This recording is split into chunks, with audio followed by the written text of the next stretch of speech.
Hi hello friends, ನಮಸ್ಕಾರ ಎಲ್ಲರಿಗೂ. ನನ್ನ ಹೆಸರು ಬಂದುಬಿಟ್ಟು ಮರಿಯಪ್ಪ ದೊಡ್ಡಮಣಿ ಅಂತ. ನಾನಿವತ್ತು ನಿಮಗೆ ತಿಳ್ಕೊಳ್ತಾ ಇರುವ ಒಂದು ಸಬ್ಜೆಕ್ಟ್ ಬಂದುಬಿಟ್ಟು ವಿಜ್ಞಾನ. ಈ ವಿಜ್ಞಾನವನ್ನು ಕ್ಲಾಸ್ ನಾನು ನಿಮಗೆ ಅಪ್ಕಮಿಂಗ್ ಆಫೀಸರ್ಸ್ ಅಡ್ಡ ಈ ಒಂದು ಯೂಟ್ಯೂಬ್ ಚಾನಲಿಂದ ನಾನು ನಿಮಗೆ ಕ್ಲಾಸನ್ನು ನಾನು ನಿಮಗೆ ಮಾಡ್ತಾ ಇದ್ದೀನಿ. ಯೂಟ್ಯೂಬ್ ಕ್ಲಾಸ್ ಅಂತ ಅಷ್ಟೇ ಅಲ್ಲ, ನಿಮಗೆ ಟೆಲಿಗ್ರಾಮ್, ವಾಟ್ಸಪ್, ಈ ಥರ ನಿಮಗೆ ಇನ್ನೂ ಥರ ನಿಮಗೆ ಅಪ್ಲಿಕೇಶನ್ಸ್ ನಿಮಗೆ ಸಿಗುತ್ತೆ. ಈ ಒಂದು ಅಪ್ಲಿಕೇಶನ್ಸ್ ನಿಮಗೆ ಟೆಲಿಗ್ರಾಮ್ ಆಗಿರ್ಬೋದು, ವಾಟ್ಸಪ್ ಆಗಿರ್ಬೋದು. ಈ ಒಂದು ಅಪ್ಲಿಕೇಶನ್ ನಿಮ್ಗೆ ಸಿಗಬೇಕಂದ್ರೆ ಫಸ್ಟ್ ಆಫ್ ಆಲ್ ನೀವೇನು ಮಾಡಬೇಕು, ನಮ್ಮ ಈ ಒಂದು ಅಪ್ಕಮಿಂಗ್ ಆಫೀಸರ್ಸ್ ಅಡ್ಡ ಒಂದು ಚಾನಲ್ಗೆ ನೀವು ಒಂದು ಫಸ್ಟ್ ಆಫ್ ಆಲ್ ಸಬ್ಸ್ಕ್ರೈಬ್ ಆಗಬೇಕು. ಸಬ್ಸ್ಕ್ರೈಬ್ ಆಗಿಬಿಟ್ಟು ನಾನು ಮಾಡ್ತಿರೋ ಒಂದು ವಿಡಿಯೋದಲ್ಲಿ ನಿಮಗೆ ಡಿಸ್ಕ್ರಿಪ್ಷನೆಲ್ಲ ನಿಮಗೆ ಆ ಒಂದು ಲಿಂಕನ್ನು ಹಾಕಿದ್ದೀನಿ. ಆ ಲಿಂಕನ್ನು ನೀವು ಕ್ಲಿಕ್ ಮಾಡಿಬಿಟ್ಟು ನಮ್ಮ ಚಾನಲನ್ನು ಅಲ್ಲಿ ನಿಮಗೆ ತುಂಬ ಮುಖ್ಯವಾಗಿರುವಂಥ ಕ್ಲಾಸಸನ್ನು ಮಾಡಿದ್ದೀವಿ. ಓಕೆ, ಹಿಸ್ಟ್ರಿ ಆಗಿರ್ಬೋದು, ಓಕೆ, ಪೊಲಿಟಿಕಲ್ ಆಗಿರ್ಬೋದು, ವಾಟ್ ಎವರ್ ನಿಮಗೆ ನೀಡೆಡ್ ಇರೋವಂಥ ಕ್ಲಾಸಸನ್ನು ನಾವು ನಿಮಗೆ ಇಲ್ಲಿ ಮಾಡಿಕೊಟ್ಟಿದ್ದೀವಿ. ಓಕೆನಾ?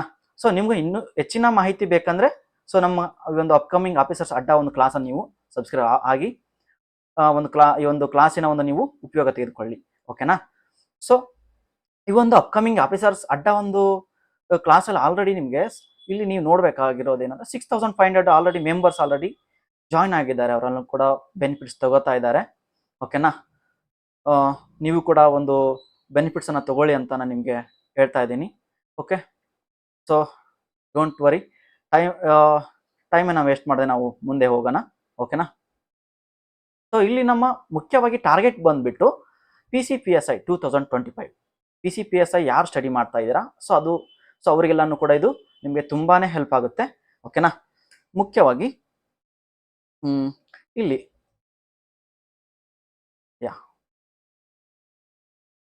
ಒಂದು ನಿಮಿಷ.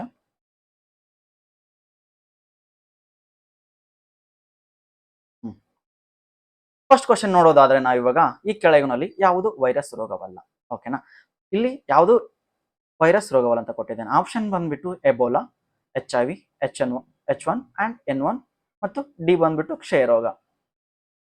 ನೋಡಿ, ಥಿಂಕ್ ಮಾಡಿ. ಇಲ್ಲಿ ಆನ್ಸರ್ ಬಂದ್ಬಿಟ್ಟು ಕ್ಷಯ ರೋಗ. ಕ್ಷಯ ರೋಗ ಇದು ಒಂದು ವೈರಸ್ ಅಲ್ಲ, ಇದೊಂದು ಬ್ಯಾಕ್ಟೀರಿಯಾ ಕಾಯಿಲೆ ಆಗಿದ್ದು ಇಲ್ಲಿ ಏನು ಫಸ್ಟ್ ಆಫ್ ಆಲ್ ಇದು ನಮ್ಮ ಭಾರತದಲ್ಲಿ ಕಂಡು ಬರುತ್ತೆ. ಮುಕ್ತ ಎಸ್ಪೆಷಲಿ ಇವಾಗ 2025 ಅಂತ ಬಂತಂದ್ರೆ ಭಾರತ ಮುಕ್ತ ದೇಶವನ್ನಾಗಿ ಮಾಡಲು ನಿಕ್ಷಯ್ ಪೋರ್ಟಲ್ ಅವರು ಕ್ಷಯ ರೋಗವನ್ನು ಸಂಬಂಧಿಸಿದಂತೆ ಇವರೆಲ್ಲ ಕೂಡ ಕ್ಷಯ ರೋಗ ಮುಕ್ತ ದೇಶವನ್ನಾಗಿ ಮಾಡಲು ಪ್ರಯತ್ನಿಸುತ್ತಿದ್ದಾರೆ. ಓಕೆನಾ? ಇವಾಗ ನೋಡಿ, ಫಸ್ಟ್ ಆಪ್ಷನ್ ಬಂದ್ಬಿಟ್ಟು ಯಾವುದು ಎಬೋಲಾ ಅಂತಿದೆ ಅಲ್ವಾ, ಎಬೋಲಾ ಇದೆ ಅಲ್ವಾ. ಈ ಎಬೋಲಾ ಅನ್ನೋದು ಏನು, ಇದು ಕೂಡ ಇದು ಒಂದು ವೈರಸ್. ಓಕೆ, ಇದು ಬ್ಯಾಕ್ಟೀರಿಯಾ ಅಲ್ಲ, ಇದು ಒಂದು ವೈರಸ್. ಈ ವೈರಸ್ ಹೆಂಗೆ ಇರುತ್ತಂದ್ರೆ ಇದೊಂದು ಒಂಥರ ಫೇವರ್ ಅಂದ್ರೆ ಜ್ವರ. ಜ್ವರ ಒಂದು ಹ್ಯೂಮನ್ಗೆ ಯಾವ ತರ ಜ್ವರ ಲೆಕ್ಕದಲ್ಲಿ ಬರುತ್ತೆ. ಹಂಗೇನೆ ಇದು ನಾರ್ಮಲಿ ಒಂಥರ ಇನ್ಫೆಕ್ಷಿಯಸ್ ಡಿಸೀಸ್. ಇದೊಂಥರ ಒಂದು ಸಿಂಪ್ಟಮ್ಸ್ ತರ. ಓಕೆ, ಫೇವರ್ ಆಯ್ತು, ಪೇನ್ ಆಯ್ತು, ಮಸಲ್ ಪೇನ್ಸ್. ಮಸಲ್ಸ್ ಕ್ಯಾಶುವಲ್ ಆಗಿ ಏನು ಸ್ನಾಯುಗಳ ಪೇನ್ ಆಗಿರ್ಬೋದು. ಓಕೆನಾ? ಹೆಡ್ ಏಕ್ ಆಗಿರ್ಬೋದು, ತಲೆನೋವು, ಡಯೇರಿಯಾ, ಬ್ಲೀಡಿಂಗ್, ರಕ್ತಸ್ರಾವ ಆಗಿರ್ಬೋದು. ಈ ತರ ನಿಮ್ಗೆ ಏನಾಗುತ್ತೆ, ಸಿಂಪ್ಟಮ್ಸ್ ಎಲ್ಲ ಕಾಣ್ತಾ ಇರುತ್ತೆ. ಸೆಕೆಂಡ್ ಆಪ್ಷನ್ ಏನಿದೆ, HIV ಅಂತಿದೆ. HIV ಇದು ನಿಮ್ಗೆ ಗೊತ್ತಿರೋ ಹಾಗೆ ಇದು HIV ಫುಲ್ ಫಾರ್ಮ್ ಬಂದ್ಬಿಟ್ಟು ಹ್ಯೂಮನ್ ಇಮ್ಯುನೋ ಡಿಫಿಷಿಯನ್ಸಿ ವೈರಸ್ ಅಂತ. ಓಕೆನಾ? ಇದು ಇದಕ್ಕೆ ನಾರ್ಮಲಿ ಇದು ಯಾವ ಇದರಿಂದ ಬರುತ್ತಂದ್ರೆ ಇದೊಂದು ಏನಾಗಿದೆ, ಇದೊಂದು ವೈರಸ್ ಆಗಿರೋದ್ರಿಂದ ಏಡ್ಸ್ ಅನ್ನೋ ಒಂದು ಇದರಿಂದ ನಾವು ಫೈಂಡ್ ಔಟ್ ಮಾಡ್ಬೋದು. ಓಕೆನಾ? ಹಾಗೆ ನೆಕ್ಸ್ಟ್ ಒಂದು ಬರುತ್ತೆ H1N1 ಅಂತ. H1N1 ಅಂದ್ರೆ ಏನು, ಹಂದಿ ಜ್ವರ ಅಂತ ಕರಿತೀವಿ ನಾವು. H1N1 ಅಂದ್ರೆ ಏನು, ಹಂದಿ. H1 and N1 ಯಾವುದು, H1 and N1. ಓಕೆನಾ? H1N1 ಅಂದ್ರೆ ಒಂದು ಸ್ವೈನ್ ಫ್ಲೋ ಅಂತಂದ್ರೆ ಹಂದಿ ಜ್ವರ ಅಂತ ಕರಿತೀವಿ. ಈ ರೋಗ ಹೆಂಗೆ ಬರುತ್ತೆ ಅಂದ್ರೆ ಇದೊಂದು ಹಿಂಗೆ ಪಕ್ಷಿಗಳಿಂದ ಆಯ್ತು, ಒಂಥರ ಸಾಂಕ್ರಾಮಿಕ ರೋಗ ಅನ್ನೋ ತರ ಪಕ್ಷಿಗಳಿಂದ ಬರುತ್ತೆ ಮತ್ತು ಪ್ರಾಣಿಗಳಿಂದ ಬರುತ್ತೆ. ಇದು ಯಾವುದು, H1N1 ಅಂತ. ಮುಖ್ಯವಾಗಿ ಮೂರನೇದು ಆನ್ಸರ್ ಏನಿದೆ, ಕ್ಷಯ ರೋಗ. ಈ ಕ್ಷಯ ರೋಗ ಬಗ್ಗೆ ನಾನು ಆಲ್ರೆಡಿ ನಿಮ್ಗೆ ಕ್ಲಿಯರ್ ಆಗಿ ಹೇಳ್ಕೊಟ್ಟಿದ್ದೇನೆ. ಇಲ್ಲಿದೆ ಅಲ್ವಾ, ಯಾವುದು ಕ್ಷಯ ರೋಗ ಅಂದ್ರೆ ಟ್ಯೂಬರ್ಕುಲಸ್ ಡಯಾಸಿಸ್ ಅಂತ. ಆಲ್ಮೋಸ್ಟ್ ಅಲ್ಲೂ ಏನು ವಾಯ್ಸ್ ಆರ್ನೆಸಸ್ ಅಂದ್ರೆ ವಾಯ್ಸ್ ಏನು ಧ್ವನಿ ಫುಲ್ ಗಡ್ಸಾಗಿ ಬರೋದಾಯ್ತು, ಏನು ಫುಲ್ ಡ್ರೈ ಆಗಿ ಮಾತಾಡ್ತಿರೋದು, ಕಪ್ಪು ಬರುತ್ತೆ, ಕಫ ಓಕೆ ಇನ್ನು ಇದು ನಿಮಗೆ ಕಂಟಿನ್ಯೂಸ್ ಆಗಿ ಒಂದು ಎರಡು ವೀಕ್ ನಿಮಗೆ ಕಂಟಿನ್ಯೂಸ್ ಆಗಿ ಬರ್ತಾ ಇರುತ್ತೆ. ಬ್ಲಡ್ ಬ್ಲೀಡ್ ಆಗೋದು, ಬ್ಲಡ್ ಕಫ. ಸೊ ನೀವು ಕೆಮ್ಮಿದಾಗ ಕಫ ಬರೋದಾಗಿರೋದು, ಈ ತರ ನಿಮ್ಗೆ ಏನಾಗುತ್ತೆ ಏನು ಲಂಗ್ಸ್ ಅಲ್ಲಿ ಪೇನ್ ಆಗೋದಾಯ್ತು, ಇದೆಲ್ಲ ಕೂಡ ನಿಮ್ಗೆ ಆಗುತ್ತೆ. ಓಕೆನಾ. ಸೊ ಹಾಗೇನೆ ಎರಡನೇ ಕ್ವಶನ್ಗೆ ಹೋಗೋದಾದರೆ ಇಲ್ಲಿ ಏನ್ ಬರುತ್ತೆ, ಹೂಗಳ ಅಧ್ಯಯನಕ್ಕೆ ಹೆಸರುವಾಸಿಯಾದ ಜೀವಶಾಸ್ತ್ರದ ಶಾಖೆ ಯಾವುದು ಅಂತ ಕೇಳಿದ್ದಾನೆ. ಸೊ ಆಪ್ಷನ್ ಬಂದ್ಬಿಟ್ಟು ಏನು ಡೆಂಡ್ರಾಲಜಿ, ಅಂಗರಚನಾಶಾಸ್ತ್ರ, ಕೃಷಿ ಶಾಸ್ತ್ರ ಮತ್ತು ಸಂಕಲನ ಅಂತ ಕೊಟ್ಟಿದ್ದಾನೆ. So okay. ಸೊ ನಾವು ಈಗ ಒಂದೊಂದಾಗಿ ನಿಮ್ಗೆ ನಾನು ಈಗ ಏನ್ ಮಾಡ್ತೀನಿ ಎಕ್ಸ್ಪ್ಲೇನ್ ಮಾಡ್ತಾ ಹೋಗ್ತೀನಿ. ಸೊ ಆನ್ಸರ್ ಬಂದ್ಬಿಟ್ಟು ಆಪ್ಷನ್ ಡಿ ಅಂತ ಕೊಟ್ಟಿದ್ದಾನೆ. ಯಾವುದು ಸಂಕಲನ ಅಂತ ಕೊಟ್ಟಿದ್ದಾನೆ. ಆಪ್ಷನ್ ಡಿ ಏನು ಸಂಕಲನ. ಏನು ಸಂಕಲನ ಅಂತ ಕೊಟ್ಟಿದ್ದಾನೆ. ಸಂಕಲನ ಅಂದ್ರೆ ಏನು? ಸಂಕಲನ ಅಂದ್ರೆ ಇಲ್ಲಿ ನಿಮ್ಗೆ ನೋಡಿ, ಸಂಕಲನ ಅಂದ್ರೆ ನಾರ್ಮಲ್ ಆಗಿ ಒಂದು ಹೂವು, ಅದು ಹೂ ಬಿಡುವ ಸಮಯದಲ್ಲಿ ಆಗುವ ಒಂದು ಕ್ರಿಯೆಯನ್ನ ನಾವೇನಂತೀವಿ, ಒಂದು ಹೂವು ಮಗ್ಗಿಯಿಂದ ಹೂ ಆಗ್ತಾ ಇರುತ್ತೆ. ಸೊ ಅದು ಹೂ ಅರಳುವ ಒಂದು ಸಮಯವನ್ನು ಅದನ್ನ ನಾವು ಸ್ಟಡಿ ಮಾಡ್ತೀವಿ. ಏನು ಸ್ಟೆಪ್ ಬೈ ಸ್ಟಡಿ ಮಾಡ್ತೀವಿ. ಓಕೆನಾ. ಈ ಸ್ಟೆಪ್ ಬೈ ಸ್ಟಡಿ ಮಾಡೋ ಒಂದು ಶಾಸ್ತ್ರಕ್ಕೆ, ಹೂ ಬಿಡುವ ಶಾಸ್ತ್ರಕ್ಕೆ ನಾವೇನಂತೀವಿ ಸಂಕಲನ. ಸಂಕಲನ ಅಂದ್ರೆ ನಾವು ಇಂಗ್ಲಿಷ್ ಅಲ್ಲಿ ಕರಿತೀವಿ ಆಂಥೋಸಾಲಜಿ. ಏನು ಆಂಥೋಸಾಲಜಿ ಇಲ್ಲಿ ಕೊಟ್ಟಿದೀವಲ್ಲ, ಆಂಥೋಸಾಲಜಿ ಅಂತ ಕರಿತೀವಿ. ಓಕೆನಾ. ಎಸ್. ಸೊ ಹಾಗೇನೆ ಸೆಕೆಂಡ್ ಆಪ್ಷನ್ ಏನಿದೆ ನಮಗೆ, ಸೆಕೆಂಡ್ ಆಪ್ಷನ್ ಬಂದ್ಬಿಟ್ಟು ಅಂಗರಚನಾಶಾಸ್ತ್ರ ಅಂತಿದೆ. ಓಕೆನಾ. ಅಂಗರಚನಾಶಾಸ್ತ್ರ ಅಂದ್ರೆ ಅನಾಟೋಮಿ ಅಂತ ಕರಿತೀವಿ. ಯಾವುದು ಅನಾಟೋಮಿ ಅಂತ ಕರಿತೀವಿ. ಅನಾಟೋಮಿ ಅಂದ್ರೆ ಏನು ಮಾನವನ ದೇಹದ ಒಂದು ರಚನೆ ಯಾವ ತರ ಆಯ್ತು. ಓಕೆ. ಯಾವುದು ಈಗ ಮನುಷ್ಯನ ದೇಹದ ರಚನೆ ಯಾವ ತರ ಆಯ್ತು ಅಂತ ನಾವು ಏನ್ ಮಾಡ್ತೀವಿ, ಅದು ಅಂಗರಚನಾಶಾಸ್ತ್ರದಲ್ಲಿ ಸ್ಟಡಿ ಮಾಡ್ತೀವಿ. ಸೊ ಥರ್ಡ್ ಆಪ್ಷನ್ ಬಂದ್ಬಿಟ್ಟು ಕೃಷಿ ಶಾಸ್ತ್ರ. ನಿಮ್ಗೆ ಗೊತ್ತಿದೆ ಕೃಷಿ ಶಾಸ್ತ್ರ ಅಂದ್ರೆ ಏನಂತ. ಓಕೆ. ಕೃಷಿ ಶಾಸ್ತ್ರ ಅಂದ್ರೆ ಒಂದು ನಾವು ಅಗ್ರಿಕಲ್ಚರ್. ಸೊ ಭಾರತದಲ್ಲಿ ಕೃಷಿಯನ್ನು ನಾವೇನು ಮುಖ್ಯವಾಗಿ ಒಂದು ಕಸುಬನ್ನಾಗಿ ಮಾಡ್ತೀವಿ. ಓಕೆ. ಕೃಷಿಯನ್ನು ನಾವೇನ್ ಮಾಡ್ತೀವಿ, ರೈತನ ಬೆನ್ನೆಲುಬು ಅಂತ ಕರಿತೀವಿ ಅಲ್ವಾ. ಕೃಷಿಯನ್ನು ಮುಖ್ಯವಾಗಿ ನಾವು ಕೃಷಿಯನ್ನ ನಾವು ಅವಲಂಬಿತವಾಗಿದ್ದೀವಿ. ಓಕೆ. ಸೊ ಬಟ್ ಇದು ಆನ್ಸರ್ ಅಲ್ಲ. ಆನ್ಸರ್ ಏನು ಡಿ ಬಂದ್ಬಿಟ್ಟು ಸಂಕಲನ ಅಂದ್ರೆ ಅಥವಾ ಆಂಥೋಲಾಜಿ ಅಂತ. ಓಕೆ. ನೀವು ಇಲ್ಲಿ ನೋಡ್ಕೋಬಹುದು. ಸೊ ಮೂರನೇ ಕ್ವಶನ್ ಬಂದ್ಬಿಟ್ಟು ದೇಹದ ಯಾವ ಭಾಗದಲ್ಲಿ ಕೊಲೆಸ್ಟ್ರಾಲ್ ಸಂಶ್ಲೇಷಿಸಲ್ಪಡುತ್ತದೆ ಅಂದ್ರೆ ಯಾವ ಭಾಗದಲ್ಲಿ ಕೊಲೆಸ್ಟ್ರಾಲ್ ಸಂಗ್ರಹಣ ಆಗಿರುತ್ತೆ ಅಂತ. ಓಕೆನಾ. ಸೊ ಇಲ್ಲಿ ಫಸ್ಟ್ ಆಪ್ಷನ್ ಬಂದ್ಬಿಟ್ಟು ಮೇದೋಜೀರಕಾಂಗ ಗ್ರಂಥಿ. ಓಕೆ. ಸೆಕೆಂಡ್ ಆಪ್ಷನ್ ಬಂದ್ಬಿಟ್ಟು ಯಕೃತ್. ಥರ್ಡ್ ಆಪ್ಷನ್ ಬಂದ್ಬಿಟ್ಟು ಗುಲ್ಮ ಅಂತ. ಸೊ ಡಿ ಆಪ್ಷನ್ ಬಂದ್ಬಿಟ್ಟು ಏನು ಹೊಟ್ಟೆ ಅಂತ ಬಂದಿದೆ. ಸೊ ಇಲ್ಲಿ ಆಪ್ಷನ್ ನಮ್ಗೆ ಆನ್ಸರ್ ಏನು ಯಕೃತ್ತು. ಯಾವುದು ಬಿ ಆಪ್ಷನ್. ಯಕೃತ್ ಅಂದ್ರೆ ನಾವು ಇಂಗ್ಲಿಷ್ ಅಲ್ಲಿ ಕರಿತೀವಿ ಲಿವರ್ ಅಂತ. ಸೊ ಲಿವರ್ ಅಲ್ಲಿ ಯಾಕೆ ಜಾಸ್ತಿ ಕೊಲೆಸ್ಟ್ರಾಲ್ ಇರುತ್ತೆ, ಕೊಬ್ಬಿನಾಂಶ ಇರುತ್ತೆ, ಅದ್ರ ಬಗ್ಗೆ ನಾವು ತಿಳ್ಕೊಳ್ಳೋಣ. ಕೊಲೆಸ್ಟ್ರಾಲ್ ಒಂದು ರೀತಿ ಒಂಥರ ಲಿಪಿಡ್. ಅದು ಲಿಪಿಡ್ ಅಂದ್ರೆ ಹೆಂಗ್ ಗೊತ್ತಾ, ಬ್ಲಡ್ ಅಲ್ಲಿ ಸರ್ಕ್ಯುಲೇಟ್ ಆಗುವಂತ ಒಂದು ಸರ್ಕ್ಯುಲೇಟ್ ಅಂದ್ರೆ ಸೊ ಅದು ಏನೋ ಪಾಸ್ ಆಗ್ತಾ ಇರುತ್ತೆ, ಬ್ಲಡ್ ಅಲ್ಲಿ ಪಾಸ್ ಆಗ್ತಿರೋ ಒಂದು ಕೊಬ್ಬು ಅಂತ ಹೇಳ್ತೇನೆ. ಸೊ ಮಾನವ ಪ್ರತಿದಿನ ಸೇವಿಸುವಂತ ಆಹಾರದಲ್ಲಿ ಅದೇನಾಗುತ್ತೆ, ಡೇ ಬೈ ಡೇ ಏನಾಗುತ್ತೆ ಕಲೆಕ್ಟ್ ಆಗುತ್ತೆ. ಕೊಬ್ಬಿನಾಂಶ ಏನಾಗುತ್ತೆ ಕಲೆಕ್ಟ್ ಆಗುತ್ತೆ. ಅದೊಂದು ಲಿಪಿಡ್ ರೀತಿಯಲ್ಲಿ ಒಂದು ದ್ರವ ರೀತಿಯಲ್ಲಿ ಏನಾಗುತ್ತೆ ಪಾಸ್ ಆಗುತ್ತೆ. ಅದನ್ನ ನಾವೇನಂತೀವಿ ಕೊಲೆಸ್ಟ್ರಾಲ್ ಅಂತೀವಿ. ಓಕೆನಾ. ಸೊ ಅದೇ ತರನ ಇಲ್ಲಿ ನಾನು ನಿಮ್ಗೆ ಆನ್ಸರ್ ಏನೇ ಹೇಳ್ದ. ಓಕೆ. ಆದ್ರೆ ಫಸ್ಟ್ ಆಪ್ಷನ್ ಏನಿದೆ ಮೇದೋಜೀರಕಾಂಗ. ಯಾವುದು ಮೇದೋಜೀರಕಾಂಗ ಇದೆ ಅಲ್ವಾ. ಸೊ ಇಲ್ಲಿ ಮೇದೋಜೀರಕಾಂಗ ಏನು, ಅದರ ಕಾರ್ಯ ಏನು ಅಂತ ನಿಮ್ಗೆ ಎಕ್ಸ್ಪ್ಲೇನ್ ಮಾಡ್ತಾ ಹೋಗ್ತೀನಿ, ಡೋಂಟ್ ವರಿ. ಸೊ ಇಲ್ಲಿ ಮೇದೋಜೀರಕಾಂಗ ಅಂದ್ರೆ ಮಾನವನ ಒಂದು ಅಂಗ ಆಗಿರುತ್ತದೆ. ಓಕೆ. ಅದು ಮುಖ್ಯವಾಗಿ ಏನ್ ಮಾಡುತ್ತೆ, ನಾವು ತೆಗೆದುಕೊಂಡಿರುವ ಒಂದು ಆಹಾರವನ್ನು ಅದೇನ್ ಮಾಡುತ್ತೆ, ಜೀರ್ಣ ವ್ಯವಸ್ಥೆಯನ್ನು ಅದು ಮಾಡುತ್ತೆ. ಓಕೆನಾ. ಸೊ ಅದೇ ತರನ ಸಿ ಆಪ್ಷನ್ ಸಿ ಆಪ್ಷನ್ ಅಂದ್ರೆ ಗುಲ್ಮ. ಯಾವುದು ಸಿ ಆಪ್ಷನ್ ಇದೆ ಗುಲ್ಮ ಅಂತಿದೆ. ಸೊ ಗುಲ್ಮ ಅಂದ್ರೆ ಏನು, ಗುಲ್ಮದ ಮುಖ್ಯ ಕಾರ್ಯ ಏನ್ರಿ, ಗುಲ್ಮ ಅಂದ್ರೆ ಹೊಟ್ಟೆಯ ಕೆಳಭಾಗದಲ್ಲಿ ಇರುತ್ತೆ ಇದೊಂದು. ಓಕೆನಾ. ಇದು ಹೊಟ್ಟೆಯ ಪಕ್ಕದಲ್ಲಿ ಮತ್ತೆ ಕೆಳಭಾಗದಲ್ಲಿ ಇರೋ ಇದೊಂದು ಅಂಗ ಆಗಿದೆ. ಇದೊಂದು ಅಂಗ ಯಾವುದು ಗುಲ್ಮ. ಸೊ ಇದು ಏನ್ ಮಾಡುತ್ತೆ, ಗುಲ್ಮ ಅನ್ನೋದೊಂದು ಇದೊಂಥರ ನೋಡುವುದಕ್ಕೆ ಕೆಂಪು ಬಣ್ಣದ ತಿರುಳಿನಂತಿರ್ತದೆ. ನೋಡಕ್ಕೆ ಒಂದು ಕೆಂಪು ಬಣ್ಣದ ಒಂದು ಪ್ಯಾಟ್ಲೆಟ್ಸ್ ತರ ಇರುತ್ತೆ, ಬ್ಲಡ್ ಸೆಲ್ಸ್ ತರ ಇರುತ್ತೆ. ಓಕೆನಾ ನೋಡಕ. ಸೊ ಇದು ಬ್ಲಡ್ ಸೆಲ್ಸ್ ಯಾವ ತರ ಅಂದ್ರೆ ಒಂದು ಸವೆದ ರಕ್ತ ಕಣಗಳನ್ನು ತೆಗೆದುಕೊಂಡು ಮತ್ತೆ ಅದಲ್ಲದೆ ಕಬ್ಬಿಣ ಮತ್ತು ಕೆಂಪು ರಕ್ತ ಕಣಗಳನ್ನು ಇದೇನ್ ಮಾಡುತ್ತೆ, ರವಾನೆ ಮಾಡುತ್ತೆ. ಯಾವುದಕ್ಕೆ, ನಮ್ಮ ದೇಹದಲ್ಲಿ ಇರುವಂತ ಒಂದು ಯಾವುದು ಲಿವರ್ ಅನ್ನೋ ಪಾರ್ಟ್ಗೆ ಇದು ಏನ್ ಮಾಡುತ್ತೆ, ಯಾವುದು ಗುಲ್ಮ್ ಅನ್ನೋದು ರಕ್ತ ಕಣಗಳನ್ನು ಫಾಸ್ಟ್ ಮಾಡುತ್ತೆ. ಓಕೆನಾ. ಸೊ ಅದೇ ತರನೇ ನಿಮ್ಗೆ ಗೊತ್ತಿದೆ ಹೊಟ್ಟೆ. ನಾರ್ಮಲ್ ಆಗಿ ಹೊಟ್ಟೆ ಅಂದ್ರೆ ಸ್ಟಮಕ್ ಅಂತ ನಾವು ಕಾಲ್ ಮಾಡ್ತೀವಿ ಇಂಗ್ಲಿಷಲ್ಲಿ.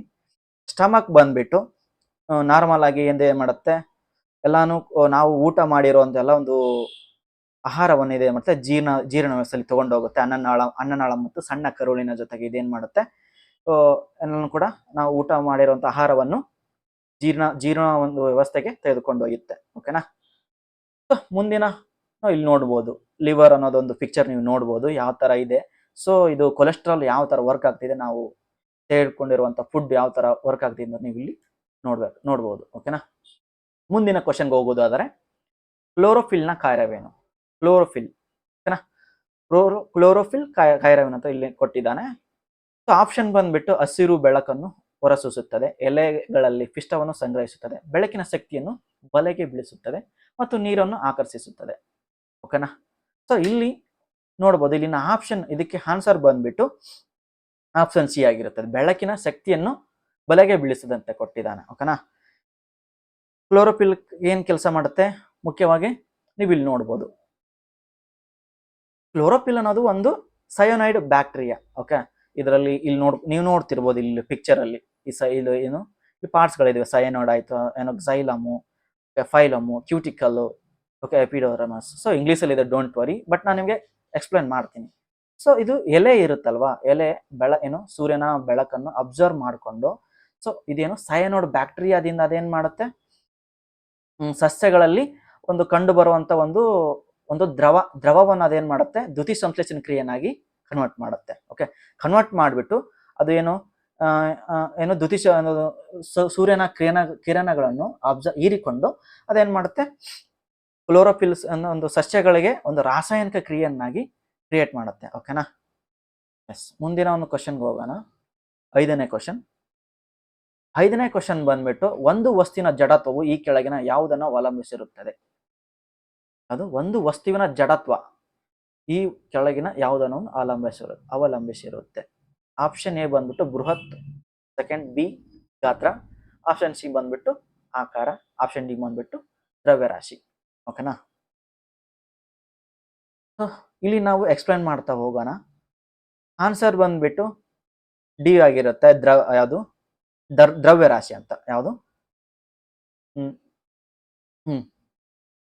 ಯಾವ್ದ್ರಿ? ದ್ರವ್ಯರಾಶಿ ಅಂದ್ರೆ ನಾವೇನ್ ಕಾಲ್ ಮಾಡ್ತೀವಿ ಅದನ್ನ ಇಲ್ಲಿ ನೋಡ್ಬೋದು, ಮಾಸ್ ಅಂತ ಕಾಲ್ ಮಾಡ್ತೀವಿ. ಏನು ಮಾಸ್ ಅಂದ್ರೆ ದ್ರವ್ಯರಾಶಿ ಅಂತ ಕರಿತೀವಿ. ಓಕೆನಾ. ಸೊ ಇದು ಯಾಕೆ ಈ ಕೆಳಗಿನಲ್ಲಿ ವಸ್ತುಗಳಲ್ಲಿ ಅವಲಂಬಿತವಾಗಿರುತ್ತಂತಂದ್ರೆ, ಈ ಜಡತ್ವ ಅಂದ್ರೆ ಹೆಂಗ್ ಗೊತ್ತಾ, ಒಂದು ವಸ್ತುವಿನ ವೇಗದಲ್ಲಿ ಯಾವುದೇ ಒಂದು ಬದಲಾವಣೆಗೆ ಅದು ಪ್ರತಿರೋಧವಾಗಿ ಅನುಭವಿಸುತ್ತಿರುತ್ತೆ. ಅಂದ್ರೆ ಅಪೋಸಿಟ್ ರಿಯಾಕ್ಷನ್. ಒಂದು ವಸ್ತು ಇರುತ್ತೆ, ಆ ವಸ್ತುವಿನ ಮೇಲೆ ನಾವು ಯಾವುದೋ ಒಂದು ವಸ್ತುನ ಇಟ್ಟರೆ ಅದೇನಾಗಿರುತ್ತೆ, ಅದು ಒಂದು ತೂಕವನ್ನು ಅದು ಏನ್ ಮಾಡಿರುತ್ತೆ, ಅದ್ರ ಮೇಲೆ ಅವಲಂಬಿತವಾಗಿರುತ್ತೆ. ಓಕೆನಾ. ಯಾವುದೋ ಒಂದು ವಸ್ತು ಮೇಲೆ ನಾವು ಇನ್ನೊಂದು ವಸ್ತುನ ಇಟ್ಟರೆ ಏನಾಗಿರುತ್ತೆ, ಅದು ಈ ಕೆಳಗಿರೋ ವಸ್ತುವಿನ ಮೇಲೆ ಯಾವುದು ಇದು ಇನ್ನೊಂದು ವಸ್ತು ಅವಲಂಬಿತವಾಗಿರುತ್ತೆ. ಸೊ ಅದಕ್ಕೇನೆ ದ್ರವ್ಯರಾಶಿ ಅಂತ ಕೊಟ್ಟಿದೀವಿ. ಮಾಸ್ ಅಂದ್ರೆ ಕೆಜಿ ಅಂತ ಇಲ್ಲಿ ಕೊಟ್ಟಿದೀವಿ. ನೀವು ಸೊ ಇನ್ನೂ ಕ್ಲಾರಿಫಿಕೇಶನ್ಗೋಸ್ಕರ ಈ ಒಂದು ವಿಡಿಯೋ ಡೈಗ್ರಾಮ್ನ ನೀನು ಕ್ಲಾರಿಫೈ ಮಾಡ್ಕೋಬಹುದು. ಓಕೆನಾ. ಓಕೆ. ಮುಂದಿನ ನಾವು 6ನೇ ಕ್ವಶನ್ಗೆ ಹೋಗೋಣ. ಈ ಕೆಳಗಿನವುಗಳಲ್ಲಿ ಯಾವುದು ಒತ್ತಡವನ್ನು ಅಳೆಯುವ ಘಟಕವಲ್ಲ? ಅಂದ್ರೆ ಯಾವುದು ಒತ್ತಡವನ್ನು ಅಳೆಯುವ ಘಟಕವಲ್ಲ? ಒತ್ತಡ ಅಂದ್ರೆ ಪ್ರೆಷರ್. ಓಕೆ. ಪ್ರೆಷರ್ ಗೊತ್ತಲ್ವಾ, ಯಾವುದು ಒಂದು ಒತ್ತಡ, ಇದು ನಾರ್ಮಲ್ ಆಗಿ ಫಿಸಿಕ್ಸ್ ಅಲ್ಲಿ ಬರುತ್ತೆ. ಸೊ ಯಾವುದು ಘಟಕವಲ್ಲ ಅಂತ ಅಂದ್ರೆ ಶಕ್ ಅಂತಿದೆ. Option D. ಯಾವುದು? ಸೆಕ್ ಅಂತಿದೆ. ಅಂದ್ರೆ ಸೆಕ್ ಅಂದ್ರೆ ಸೆಕೆಂಡ್. ಓಕೆನಾ. ಇನ್ನು ಆಪ್ಷನ್ ಏನು? ಶಕ್ ಅಂತ ಕೊಟ್ಟಿದ್ದಾನೆ. ಆಮೇಲೆ ಹೇಳ್ತೀನಿ ಕೇಳಿ, ಇದು ಬಾರ್, ಟಾರ್ ಅಂಡ್ ಪ್ಯಾಸ್ಕಲ್ ಅಂತಿದೆಯಲ್ಲ, ಇವೆಲ್ಲ ಕೂಡ ಒತ್ತಡವನ್ನು ಅಳೆಯಲು ಬಳಸುವ ಒಂದು ಘಟಕಗಳು. ಓಕೆ. ಆದ್ರೆ ಈ ಸೆಕ್ ಅನ್ನೋದೊಂದು ಟೈಮನ್ನ ಗುರುತಿಸುತ್ತೆ. ಓಕೆನಾ. ಇದು ಬಾರ್ ಅನ್ನೋದು ಮತ್ತೆ ಇನ್ನೊಂದೇನು ಟಾರ್ ಅನ್ನೋದು ಮತ್ತೆ ಪ್ಯಾಸ್ಕಲ್ ಅನ್ನೋದು ಏನಾಗುತ್ತೆ, ಪ್ರೆಷರ್ ಅಂದ್ರೆ ಒತ್ತಡ ಅಲ್ವಾ. ಈ ಒತ್ತಡವನ್ನು ಅಳೆಯುವ ಒಂದು ಮಾಪಕ ಆಗಿದೆ.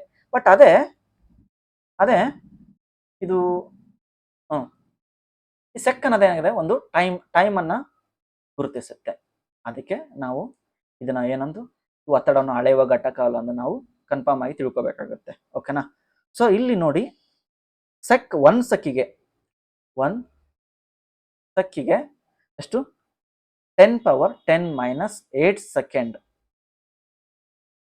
8 ಸೆಕೆಂಡ್ ಇದೇನು ಇದೊಂದು ಪರ್ಮನೆಂಟ್ ಏನು ಅಳತೆ ಆಗಿರುತ್ತೆ. ಓಕೆನಾ? Don't worry. ಸೊ ನೀವು ಇಲ್ಲಿ ನೋಡ್ಬೋದು ಸೆಕೆಂಡ್ ಯಾವ ತರ ಒಂದು ಪಿಕ್ಚರ್ ಇದೆ ಅಂತ ನೀವು ಈ ಒಂದು ಇದನ್ನ ನೋಡ್ಬಿಟ್ಟು ನೀವು ಕನ್ಫರ್ಮ್ ಮಾಡ್ಕೊಳ್ಳಿ. ಓಕೆನಾ? ಸೊ ಮುಂದಿನ ಕ್ವಶನ್ಗೆ ಹೋಗೋಣ. ಇಲ್ಲಿದೆ ದ್ಯುತಿ ಸಂಶ್ಲೇಷಣ ಆಗಲು ಸೂಕ್ತವಾಗಿರುವ ಬೆಳಕು ಯಾವುದು ಅಂತ ಕೊಟ್ಟಿದ್ದಾನೆ. ಓಕೆನಾ? ನಕ್ಷತ್ರ ಬೆಳಕು, ಆಪ್ಷನ್ ಬಿ ಚಂದ್ರನ ಬೆಳಕು, ಆಪ್ಷನ್ ಸಿ ದೀಪದ ಬೆಳಕು, ಆಪ್ಷನ್ ಡಿ ಸೂರ್ಯನ ಬೆಳಕು. ಸೊ ಇಲ್ಲಿ ಆಪ್ಷನ್ ಏನಿದೆ ಕ್ಲಿಯರ್ ಆಗಿ ನಿಮ್ಗೆ ಗೊತ್ತಾಗ್ಬಿಡುತ್ತೆ. ದ್ಯುತಿ ಸಂಶ್ಲೇಷಣ ಕ್ರಿಯೆ ಸೂರ್ಯನ ಬೆಳಕಿನಿಂದ ನಮಗೆ ಸಿಗುತ್ತದೆ ಅಂತ. ಸೊ ಇಲ್ಲೇನು ಕೊಟ್ಟಿದ್ದಾನೆ? ಸೂರ್ಯ ಇದ್ದಾನೆ. Okay, don't worry. ಸೊ ಇಲ್ಲೇನಾಗುತ್ತೆ, ನಾನು ನಿಮಗೆ ಫಸ್ಟ್ ಸ್ಟೆಪ್ ಇಂದ ನಿಮ್ಗೆ ಹೇಳ್ಕೊಡ್ತೇನೆ. ಇಲ್ಲಿ ಸೂರ್ಯ ಇದ್ದಾನಲ್ವಾ, ಫಸ್ಟ್ ಸ್ಟೆಪ್ ಏನಾಗಿದೆ, ಮೊದಲನೇದಾಗಿ ಕ್ಲೋರೋಫಿಲ್ ಸೂರ್ಯನ ಒಂದು ಬೆಳಕಿನಿಂದ ಈ ಶಕ್ತಿಯು ನಾವು ಇದೇನ್ ಮಾಡುತ್ತೆ, ಎಲೆಗಳು ಹೀರ್ಕೊಳ್ಳುತ್ತೆ. ಸೊ ಹೀರ್ಕೊಂಡ್ಬಿಟ್ಟು ನೆಕ್ಸ್ಟ್ ಏನ್ ಮಾಡುತ್ತೆ ಅಂದ್ರೆ ಬೇರುಗಳು ಏನ್ ಮಾಡುತ್ತೆ, ನೀರನ್ನ ಎಲೆಗೆ ಸಾಗಿಸುತ್ತೆ. ಓಕೆನಾ? ಬೇರುಗಳು ಏನ್ ಮಾಡುತ್ತೆ, ಇಲ್ಲಿ ಕೊಟ್ಟಿದ್ದ ನೋಡಿ, ಕೆಳಗಡೆ ಇಲ್ಲಿ ಕೊಟ್ಟಿರೋ ಒಂದು ಬೇರುಗಳು ಏನ್ ಪಾಸ್ ಮಾಡುತ್ತೆ, ಎಲೆಗಳಿಗೆ ವಾಟರ್ನ ಪಾಸ್ ಮಾಡುತ್ತೆ. ಮೂರನೇದಾಗಿ ಏನ್ ಮಾಡುತ್ತೆ, ಇದಿಲ್ವಾ ಸ್ಟೆಮ್ ಅಂತೀವಿ ನಾವು ಇಂಗ್ಲೀಷಲ್ಲಿ. ಸ್ಟೆಮ್ ಅಂತಂದ್ರೆ ಬಡ್ಡಿ. ಯಾವುದು? ಸ್ಟೆಮ್ ಅಂದ್ರೆ ಬಡ್ಡಿ. ಸೊ ಇದೇನ್ ಮಾಡುತ್ತೆ, ಗಾಳಿಯಿಂದ ಕಾರ್ಬನ್ ಡೈಆಕ್ಸೈಡ್ ಅನ್ನ ಪಡೆಯುತ್ತೆ.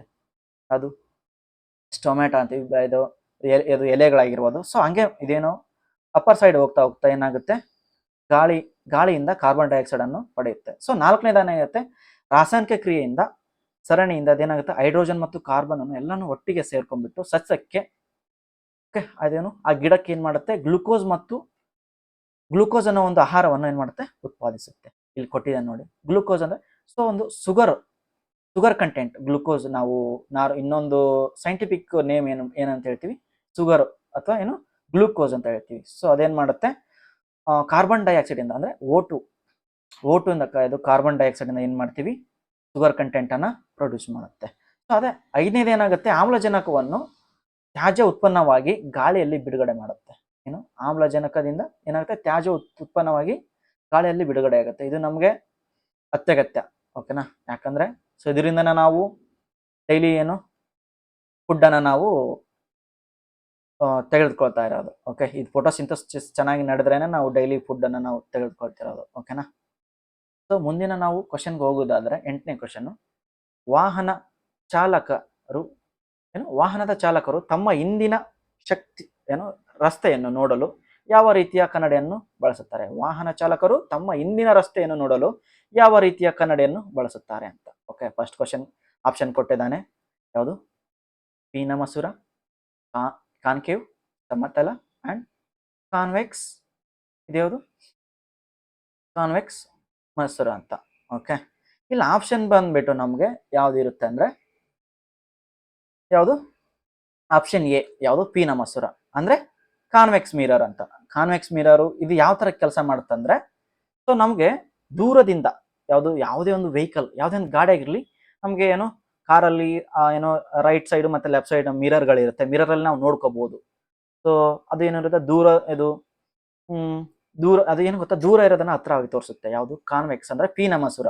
ಸೊ ಈ ಒಂದು ಕನ್ನಡಿ ಇದೇನು ಯಾವ ತರ ತೋರಿಸುತ್ತೆ ಅಂದ್ರೆ, ದೊಡ್ಡದಾಗಿ ದೂರದಲ್ಲಿ ಇರುವುದನ್ನ ನಾವು ಯಾವ ತರ ಹತ್ರದಿಂದ ನೋಡ್ಕೋಬಹುದು. ಹಾಗೇನೆ ಓಕೆನಾ, ಇದೊಂಥರ ಕನ್ನಡಿ ತರ ಒಂದು ವರ್ಕ್ ಆಗುತ್ತೆ. ಓಕೆನಾ? ಸೊ ಹಾಗೇನೆ ಇಲ್ಲೇನ್ ಕೊಟ್ಟಿದ್ದಾನೆ, ಆಪ್ಷನ್ ಕಾನ್ಕೇವ್ ಅಂತ ಕೊಟ್ಟಿದ್ದಾನೆ. ಕಾನ್ಕೇವ್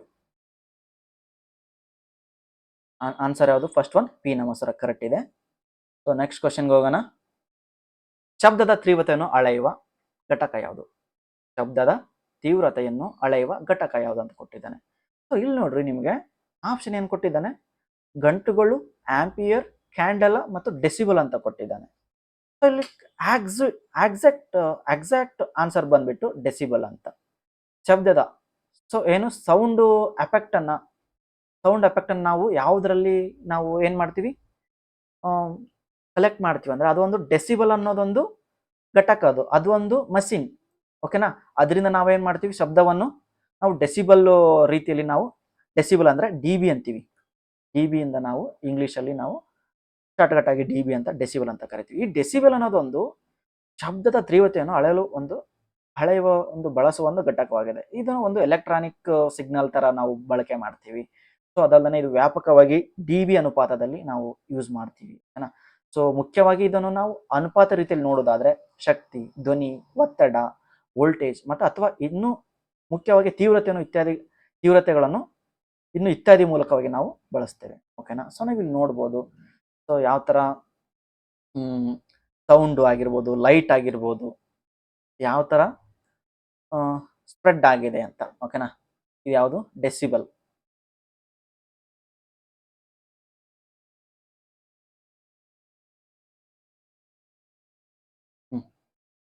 ಸೊ ಹಾಗೇನೆ ಮುಂದಿನ ಕ್ವಶನ್ಗೆ ಹೋಗೋಣ. ಮುಂದಿನ ಕ್ವಶನ್ ಬಂದ್ಬಿಟ್ಟು ಈ ಕೆಳಗಿನಗಳಲ್ಲಿ ಯಾವುದು ಹಿತ್ತಾಳೆಯ ಘಟಕಗಳಾಗಿವೆ? ಹಿತ್ತಾಳೆಯ ಘಟಕಗಳ ಅಂತ ಕೇಳಿದಾನೆ. ಆಪ್ಷನ್ ಬಂದ್ಬಿಟ್ಟು ಸತು ಮತ್ತು ತಾಮ್ರ. ಆಪ್ಷನ್ ಬಿ ಬಂದ್ಬಿಟ್ಟು ಕಬ್ಬಿಣ ಮತ್ತು ಸತು. ಆಪ್ಷನ್ ಸಿ ಬಂದ್ಬಿಟ್ಟು ತಾಮ್ರ ಮತ್ತು ನಿಕ್ಕಲ್. ಆಪ್ಷನ್ ಡಿ ಬಂದ್ಬಿಟ್ಟು ಕಬ್ಬಿಣ ಮತ್ತು ತಾಮ್ರ ಅಂತ ಕೊಟ್ಟಿದ್ದಾನೆ. ಓಕೆನಾ. ಸೊ ಇಲ್ಲಿ ನಮ್ಗೆ ಫಸ್ಟ್ ಕ್ಲಿಯರ್ ಆಗಿ ಗೊತ್ತಾಗಬೇಕು, ಹಿತ್ತಾಳೆಯ ಘಟಕ ಅಂತಂದ್ರೆ ಆನ್ಸರ್ ಬಂದ್ಬಿಟ್ಟು ಸತು ಮತ್ತು ತಾಮ್ರ. ಸತು ಅಂತಂದ್ರೆ ನಾವು ಯಾವುದು? ಸತು ಅಂದ್ರೆ ನಾವು ಇಂಗ್ಲಿಷಲ್ಲಿ ಕರಿತೀವಿ ಜಿಂಕ್ ಅಂತ. ಓಕೆ. ತಾಮ್ರಕ್ಕೆ ಕರಿತೀವಿ ನಾವು ಕಾಪರ್ ಅಂತ ಕರಿತೀವಿ ನಾವು. ಓಕೆನಾ. ಸೊ ಇಲ್ಲಿ ನೀವು ನೋಡ್ಬೋದು ಪಿಕ್ಚರ್ ಅನ್ನ. ಈ ಕಡೆ ಇರೋದು ಕಾಪರ್, ಈ ಕಡೆ ಇರೋದು ಜಿಂಕ್. ಸೊ ನೋಡ್ರಿ ಇಲ್ಲಿ ಯಾವ ತರ ಮಿಶ್ರ ಲೋಹ ಆಗಿದೆ ಅಂದ್ರೆ ತಾಮ್ರ ಮತ್ತು ಸತು ಯಾವ ತರ ಮಿಶ್ರ ಲೋಹವಾಗಿದೆ ಅಂತಂದ್ರೆ ಇದು ತಾಮ್ರ ಅನ್ನೋದು ಒಂದು ಯಾವ ತರ ಒಂದು ಎಲೆಕ್ಟ್ರಿಕಲ್ ಮತ್ತು ಯಾಂತ್ರಿಕ ಗುಣಲಕ್ಷಣಗಳನ್ನು ಹೊಂದಿದೆ. ಸೊ ಮುಖ್ಯವಾಗಿ ನಾವು ಎಲೆಕ್ಟ್ರಿಕಲ್ ಒಂದು ಸಿಸ್ಟಮ್ ಅಲ್ಲಿ ನಾವು ತಾಮ್ರವನ್ನು ಯೂಸ್ ಮಾಡ್ತೀವಿ, ಕಾಪರ್ ಅನ್ನ ನಾವು ಯೂಸ್ ಮಾಡ್ತೀವಿ. ಸೊ ಕಾಪರ್ ಅನ್ನ ಯಾಕೆ ಯೂಸ್ ಮಾಡ್ತೀವಿ ಅಂದ್ರೆ ಕಾಪರ್ ಅನ್ನೋದೊಂದು ಎಲೆಕ್ಟ್ರಿಕಲ್ ಫ್ರೆಂಡ್ಲಿ ಆಗಿದೆ. ಓಕೆ. ಮುಖ್ಯವಾಗಿ ಇದರಲ್ಲಿ ಕರೆಂಟು ಸ್ಪೀಡ್ ಆಗಿ ವರ್ಕ್ ಆಗುತ್ತೆ. ಅದಕ್ಕೇನೆ ಇದು ಏನು ತಾಮ್ರವನ್ನು ತುಂಬಾ ಚೆನ್ನಾಗಿ ಯೂಸ್ ಮಾಡ್ತಾರೆ. ಸೊ ಮುಖ್ಯವಾಗಿ ನಮ್ಗೆ ಇಲ್ಲೇನು ಹಿತ್ತಾಳೆಯಲ್ಲಿ ಇವೇನು ಮಿಶ್ರ ಲೋಹಗಳನ್ನಾಗಿ ಯೂಸ್ ಮಾಡಿದ್ದಾರೆ. ಯಾಕೆ ಮಿಶ್ರ ಲೋಹಗಳನ್ನು ಯೂಸ್ ಮಾಡಿದ್ರೆ ಅಂದ್ರೆ ಇದೊಂದು ವಿಭಿನ್ನ ರೀತಿಯ ಒಂದು ಯಾಂತ್ರಿಕ ಮತ್ತು ವಿದ್ಯುತ್ ಗುಣಲಕ್ಷಣಗಳು ಹೊಂದಿರೋದ್ರಿಂದ ಇವುಗಳನ್ನು ನಾವು ಅಟ್ ಎ ಟೈಮ್ ಅಂದ್ರೆ ಮಿಕ್ಸ್ ಮಾಡಿ ನಾವು ಇದನ್ನು ಏನು ಹಿತ್ತಾಳೆಯಲ್ಲಿ ನಾವು ಯೂಸ್ ಮಾಡ್ತೀವಿ. ಓಕೆನಾ. ಸೊ ನೆಕ್ಸ್ಟ್ ಕ್ವಶನ್ಗೆ ಹೋಗೋಣ. 11th one. ಈ ಕೆಳಗಿನವುಗಳಲ್ಲಿ ಯಾವುದು ಮೊದಲ ಮಾನವ ನಿರ್ಮಿತ ನಾರು? ಓಕೆ. ಸೊ ನಾರು ಅಂದ್ರೆ ಅದು ರೇಷ್ಮೆ ಅಂತ ಕೊಟ್ಟಿದೀವಿ. ಸೊ ಇವೆಲ್ಲಾನು ಕೂಡ ರೇಷ್ಮೆಯ ಒಂದು ವಿಧಗಳು. ಸೊ ಈ ವಿಧಗಳಲ್ಲಿ ಯಾವುದು ಆನ್ಸರ್ ಅಂತ ಫಸ್ಟ್ ಒನ್ ಕೊಟ್ಟಿದ್ದಾನೆ ವಿಸ್ಕಾಸ್ ಅಂತ. ಓಕೆನಾ. ಸೆಕೆಂಡ್ ಒನ್ ಕೊಟ್ಟಿದ್ದಾನೆ ರಯಾನ್ ಅಂತ. ಥರ್ಡ್ ಒನ್ ಕೊಟ್ಟಿದ್ದಾನೆ ನೈಲಾನ್. ಫೋರ್ತ್ ಒನ್ ಕೊಟ್ಟಿದ್ದಾನೆ ಟೆರಿಕಾಟ್. ಸೊ ಇದರ ಆನ್ಸರ್ ಬಂದ್ಬಿಟ್ಟು ಯಾವುದು? Option B Riyan. ಈ ರಯಾನ್ ಅನ್ನೋದು ಫಸ್ಟ್ ಮಾನವ ನಿರ್ಮಿತವಾಗಿ ಆರ್ಟಿಫಿಷಿಯಲ್ ಆಗಿ ಏನು ತನ್ನ ಕೈಯಿಂದಾನೆ ಮಾಡಿದ ಪ್ರಿಪೇರ್ ಮಾಡಿದ್ದಾನೆ. ಯಾವ ತರ ಅಂದ್ರೆ ಇದು 19ನೇ ಶತಮಾನದಲ್ಲಿ. ಸೊ ಅವಾಗಿನ ಪುರಾತನ ಕಾಲದಲ್ಲಿ ಇದನ್ನ ಅವಾಗಿನ ಕಾಲದಲ್ಲಿ ಯೂಸ್ ಮಾಡ್ತಾ ಇದ್ರು. ಓಕೆ. ಸೊ ಇದು ಏನದು ಮಾನವ ನಿರ್ಮಿತ ಒಂದು ನಾರು, ರೇಷ್ಮೆ ನಾರು ಆಗಿರುತ್ತೆ. ಓಕೆ. ಅದರಿಂದ ಬದಲಾಗಿ ಏನ್ ಗೊತ್ತಾ, ಇದೊಂದು ಒಂಥರ ಒಂದು ಮರ ತರ ಇರುತ್ತೆ, ಒಂದು ಗಿಡ ತರ ಇರುತ್ತೆ. ಸೊ ಆ ಮರದ ಸಿಪ್ಪೆ ತಿರುಳು, ಆ ತಿರುಳಿಂದ ತಯಾರು ಮಾಡ್ತಾರೆ. ಓಕೆನಾ. ಆ ತಿರುಳಿಂದನೇ ಒಂದು ನಾರಿನಿಂದ ಇದನ್ನೇನ್ ಮಾಡ್ತಾರೆ, ತಯಾರು ಮಾಡ್ತಾರೆ.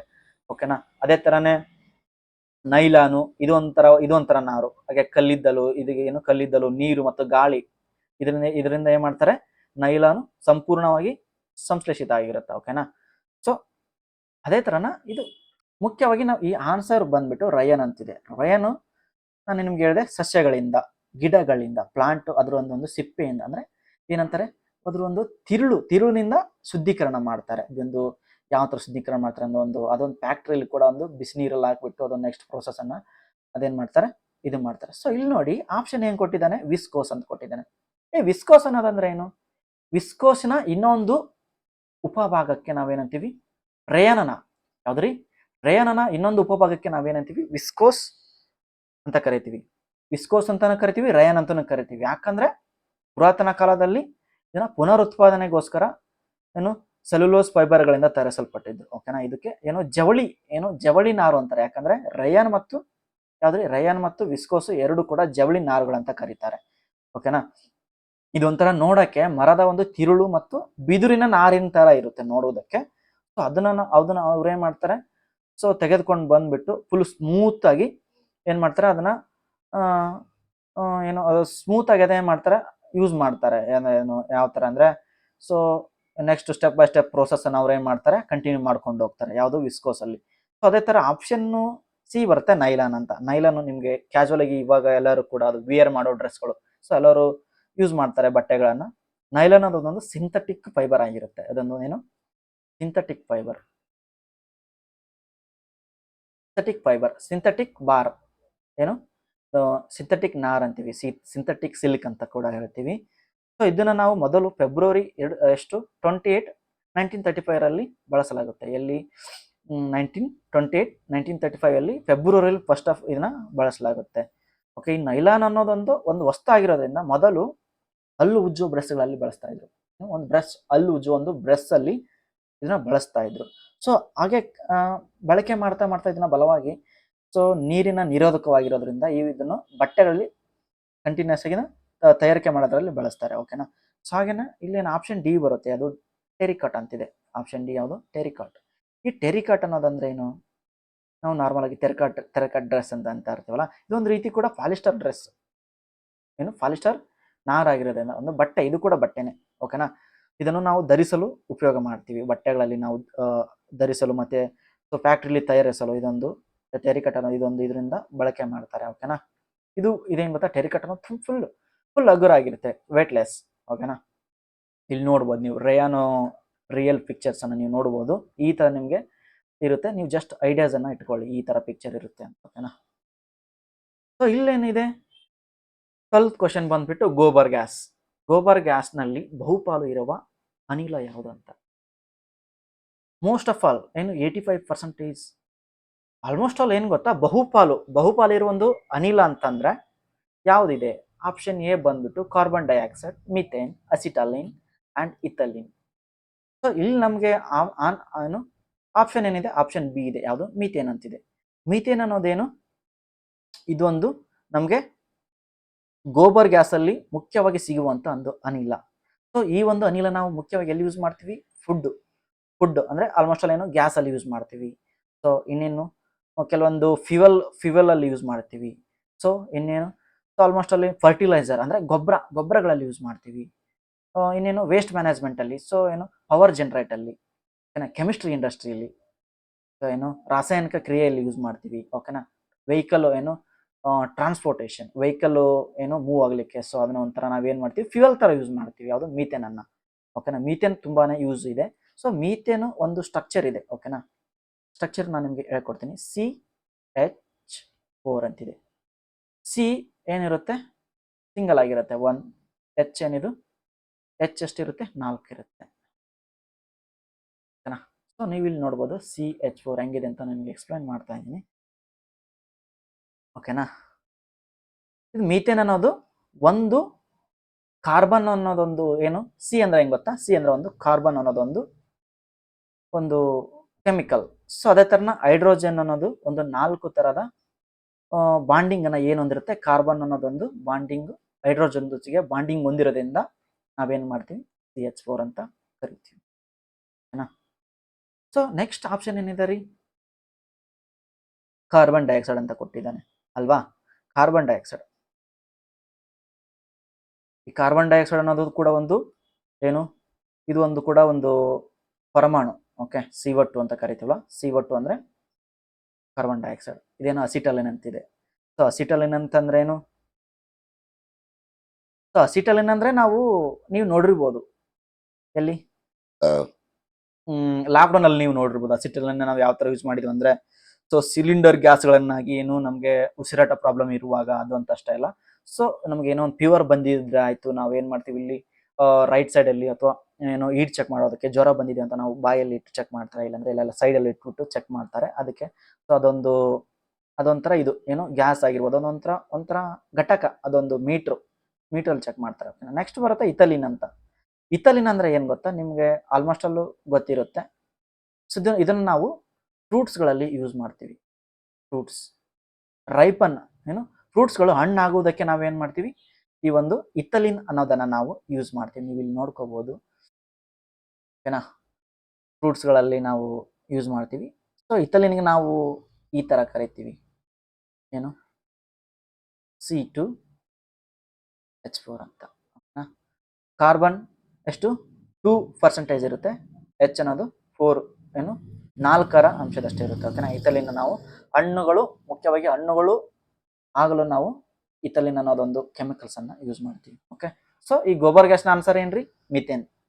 ನೆಕ್ಸ್ಟ್ ಹೋಗೋಣವಾ. ಸೊ 13th ಕ್ವಶನ್ ಬಂದ್ಬಿಟ್ಟು ವಿಟಮಿನ್ ಎ ಕೊರತೆಯಿಂದಾಗುವ ರೋಗ ಯಾವುದು? ವಿಟಮಿನ್ ಎ ಕೊರತೆಯಿಂದಾಗುವ ರೋಗ ಯಾವುದು? ರೋಗ, ಆ ಕೊರತೆಯಿಂದ ಏನ್ ರೋಗ ಬರುತ್ತೆ ಅಂತ ಕೊಟ್ಟಿದ್ದಾನೆ. ಆಪ್ಷನ್ ಏನಿದೆ ರೀ? ರಿಕೇಟ್ಸ್ ಅಂತ ಕೊಟ್ಟಿದ್ದಾನೆ. ಆಪ್ಷನ್ ಬಿ ಇರುಳುಗುರುಡು, ಆಪ್ಷನ್ ಸಿ ಸ್ಕರ್ವಿ ರೋಗ, ಆಪ್ಷನ್ ಡಿ ಏನು ಬಂಜೆತನ ಅಂತ ಕೊಟ್ಟಿದ್ದಾನೆ. ಸೊ ಇಲ್ಲಿ ಆಪ್ಷನ್ ಏನ್ರಿ? ವಿಟಮಿನ್ ಎ ಅಂತಂದ್ರೆ ಇರುಳು ಗುರುಡುತನ, ಅಂದ್ರೆ ನೈಟ್ ಬ್ಲೈಂಡ್ನೆಸ್. ಇಂಗ್ಲಿಷ್ ನಾವು ಕರಿತೀವಿ ನೈಟ್ ಬ್ಲೈಂಡ್ನೆಸ್. ನೈಟ್ ಬ್ಲೈಂಡ್ನೆಸ್ ಅಂದ್ರೆ ಇರುಳು ಗುರುಡುತನ. ಸೊ ನೈಟು, ಸೊ 6 o'clock ಆತಂದ್ರೆ ಸಾಕು, ಅವ್ರಿಗೆ ಕಣ್ಣು ಕಾಣಲ್ಲ. ಸೊ ಹಗಲತ್ ಕಾಣ್ತಾ ಇರುತ್ತೆ, ಸೊ ನೈಟ್ ಕಾಣಲ್ಲ. ಸೊ ಇದಕ್ಕೆ ಮುಖ್ಯವಾಗಿ ಏನ್ರಿ, ಮುಖ್ಯವಾಗಿ ಕಾರಣಗಳು ಯಾಕೆ ಬರುತ್ತಪ್ಪ, ವಿಟಮಿನ್ ಕೊರತೆ ಯಾಕೆ ಬರುತ್ತೆ ಅಂತಂದ್ರೆ, ಸೊ ಅವ್ರಿಗೆ ಒಂಥರ ಏನು ಕೆಲವೊಂದು ಕೊರತೆ ಏನಂದ್ರೆ ಒಂಥರ ಏನು ಕೆಲವೊಂದಿಷ್ಟು ವಿಟಮಿನ್ಸ್ಗಳು ಅವ್ರಿಗೆ ಕಡಿಮೆ ಇರೋದ್ರಿಂದ ಬರುತ್ತೆ. ವಿಟಮಿನ್ಸ್ ಏನಂದ್ರೆ ಅವರು ಚೆನ್ನಾಗಿ ವೆಜಿಟೇಬಲ್ಸ್ ಆಯಿತು, ಏನೋ ಮೀಟ್ಸ್ ಆಯಿತು, ಸೊ ಮಿನರಲ್ಸ್ ವಿಟಮಿನ್ಸ್ ಇವೆಲ್ಲ ಕೂಡ ಅವರು ಚೆನ್ನಾಗಿ ತಗೋತಾ ಇರಲ್ಲ. ಏನಂದ್ರೆ ಸೊ ಇದರಿಂದ ನಾವು ದೂರ ಇರ್ಬೇಕಂದ್ರೆ ಯಾವ ತರ ನಾವು ಫುಡ್ ಅನ್ನ ಸೇವನೆ ಮಾಡ್ಬೇಕು, ಯಾವ ತರ ಆಹಾರವನ್ನು ಸೇವನೆ ಮಾಡ್ಬೇಕಂದ್ರೆ ಕ್ಯಾರೆಟ್ಸ್ ಆಗಿರ್ಬೋದು, ಏನು ಗ್ರೀನ್ ಲೀವ್ಸ್ ಅಂದ್ರೆ ಸೊಪ್ಪು ಅಂತಲ್ವಾ, ಸೊಪ್ಪನ್ನ ನಾವು ತಿನ್ಬೇಕಾಗತ್ತೆ. ಮ್ಯಾಂಗೋಸ್, ಸ್ವೀಟ್ ಪೊಟ್ಯಾಟೋಸು, ಸೊ ಇವೆಲ್ಲನೂ ಕೂಡ ನಾವು ತಿನ್ಬೇಕಾಗುತ್ತೆ. ವಿಟಮಿನ್ ಎ ಕೊರತೆಯನ್ನು ಅದರಿಂದ ನಾವು ದೂರ ಇರಬೇಕಂದ್ರೆ, ಸೊ ಇದರಿಂದ ಮುಕ್ತವಾಗಬೇಕಂದ್ರೆ ನಾವು ಇವೆಲ್ಲನೂ ನಾವು ತರಕಾರಿಗಳನ್ನ, ಫ್ರೂಟ್ಸ್ಗಳನ್ನ ತಿನ್ಬೇಕಾಗುತ್ತೆ. ಓಕೆನಾ. ನೆಕ್ಸ್ಟ್ ಬರುತ್ತೆ ನೋಡ್ರಿ ರಿಕೆಟ್ಸ್. ಆಪ್ಷನ್ ಎ ಬಂದ್ಬಿಟ್ಟು ಯಾವುದು? ರಿಕೆಟ್ಸ್ ಇದೆ ಅಲ್ವಾ. ರಿಕೆಟ್ಸ್ ಇದು ಮುಖ್ಯವಾಗಿ ಎಲ್ಲಿ ಕಂಡು ಬರುತ್ತೆ ಅಂದ್ರೆ ಚಿಕ್ಕ ಮಕ್ಕಳ ಬಾಲ್ಯದಲ್ಲಿ, ಚಿಕ್ಕ ಮಕ್ಕಳಿಗೆ ಏನು ಮೂಳೆಗಳು ಬೆಳವಣಿಗೆ ಆಗಿರಲ್ಲ. ಓಕೆನಾ. ಮೂಳೆಗಳು ಒಂಥರ ಏನು ಡೊಂಕ್ ಆಗಿರುತ್ತೆ, ಸೊಟ್ಟಾಗಿರುತ್ತೆ. ಓಕೆನಾ. ಸೊ ಅದು ಒಂಥರ ಸ್ಕೆಲಿಟನ್ನು ಫುಲ್ ತೆಳುವಾಗಿರುತ್ತೆ, ಏನು ಫೇನ ಇರುತ್ತೆ, ಬಟ್ ಅಲ್ಲೇನಿರುತ್ತೆ ಫುಲ್ಲು ಚಿಕ್ಕದಾಗಿರುತ್ತೆ. ಮೂಳೆಗಳು ಒಂಥರ ಬಾಗಿಕೊಂಡಿರೋ ತರ ಇರುತ್ತೆ. ಓಕೆನಾ. ಮೂಳೆ ಮುರಿತಾಗಿರೋದು, ಈ ತರ ಒಂದು ಇದಕ್ಕೆ ಮುಖ್ಯವಾಗಿ ಏನ್ ಗೊತ್ತಾ, ವಿಟಮಿನ್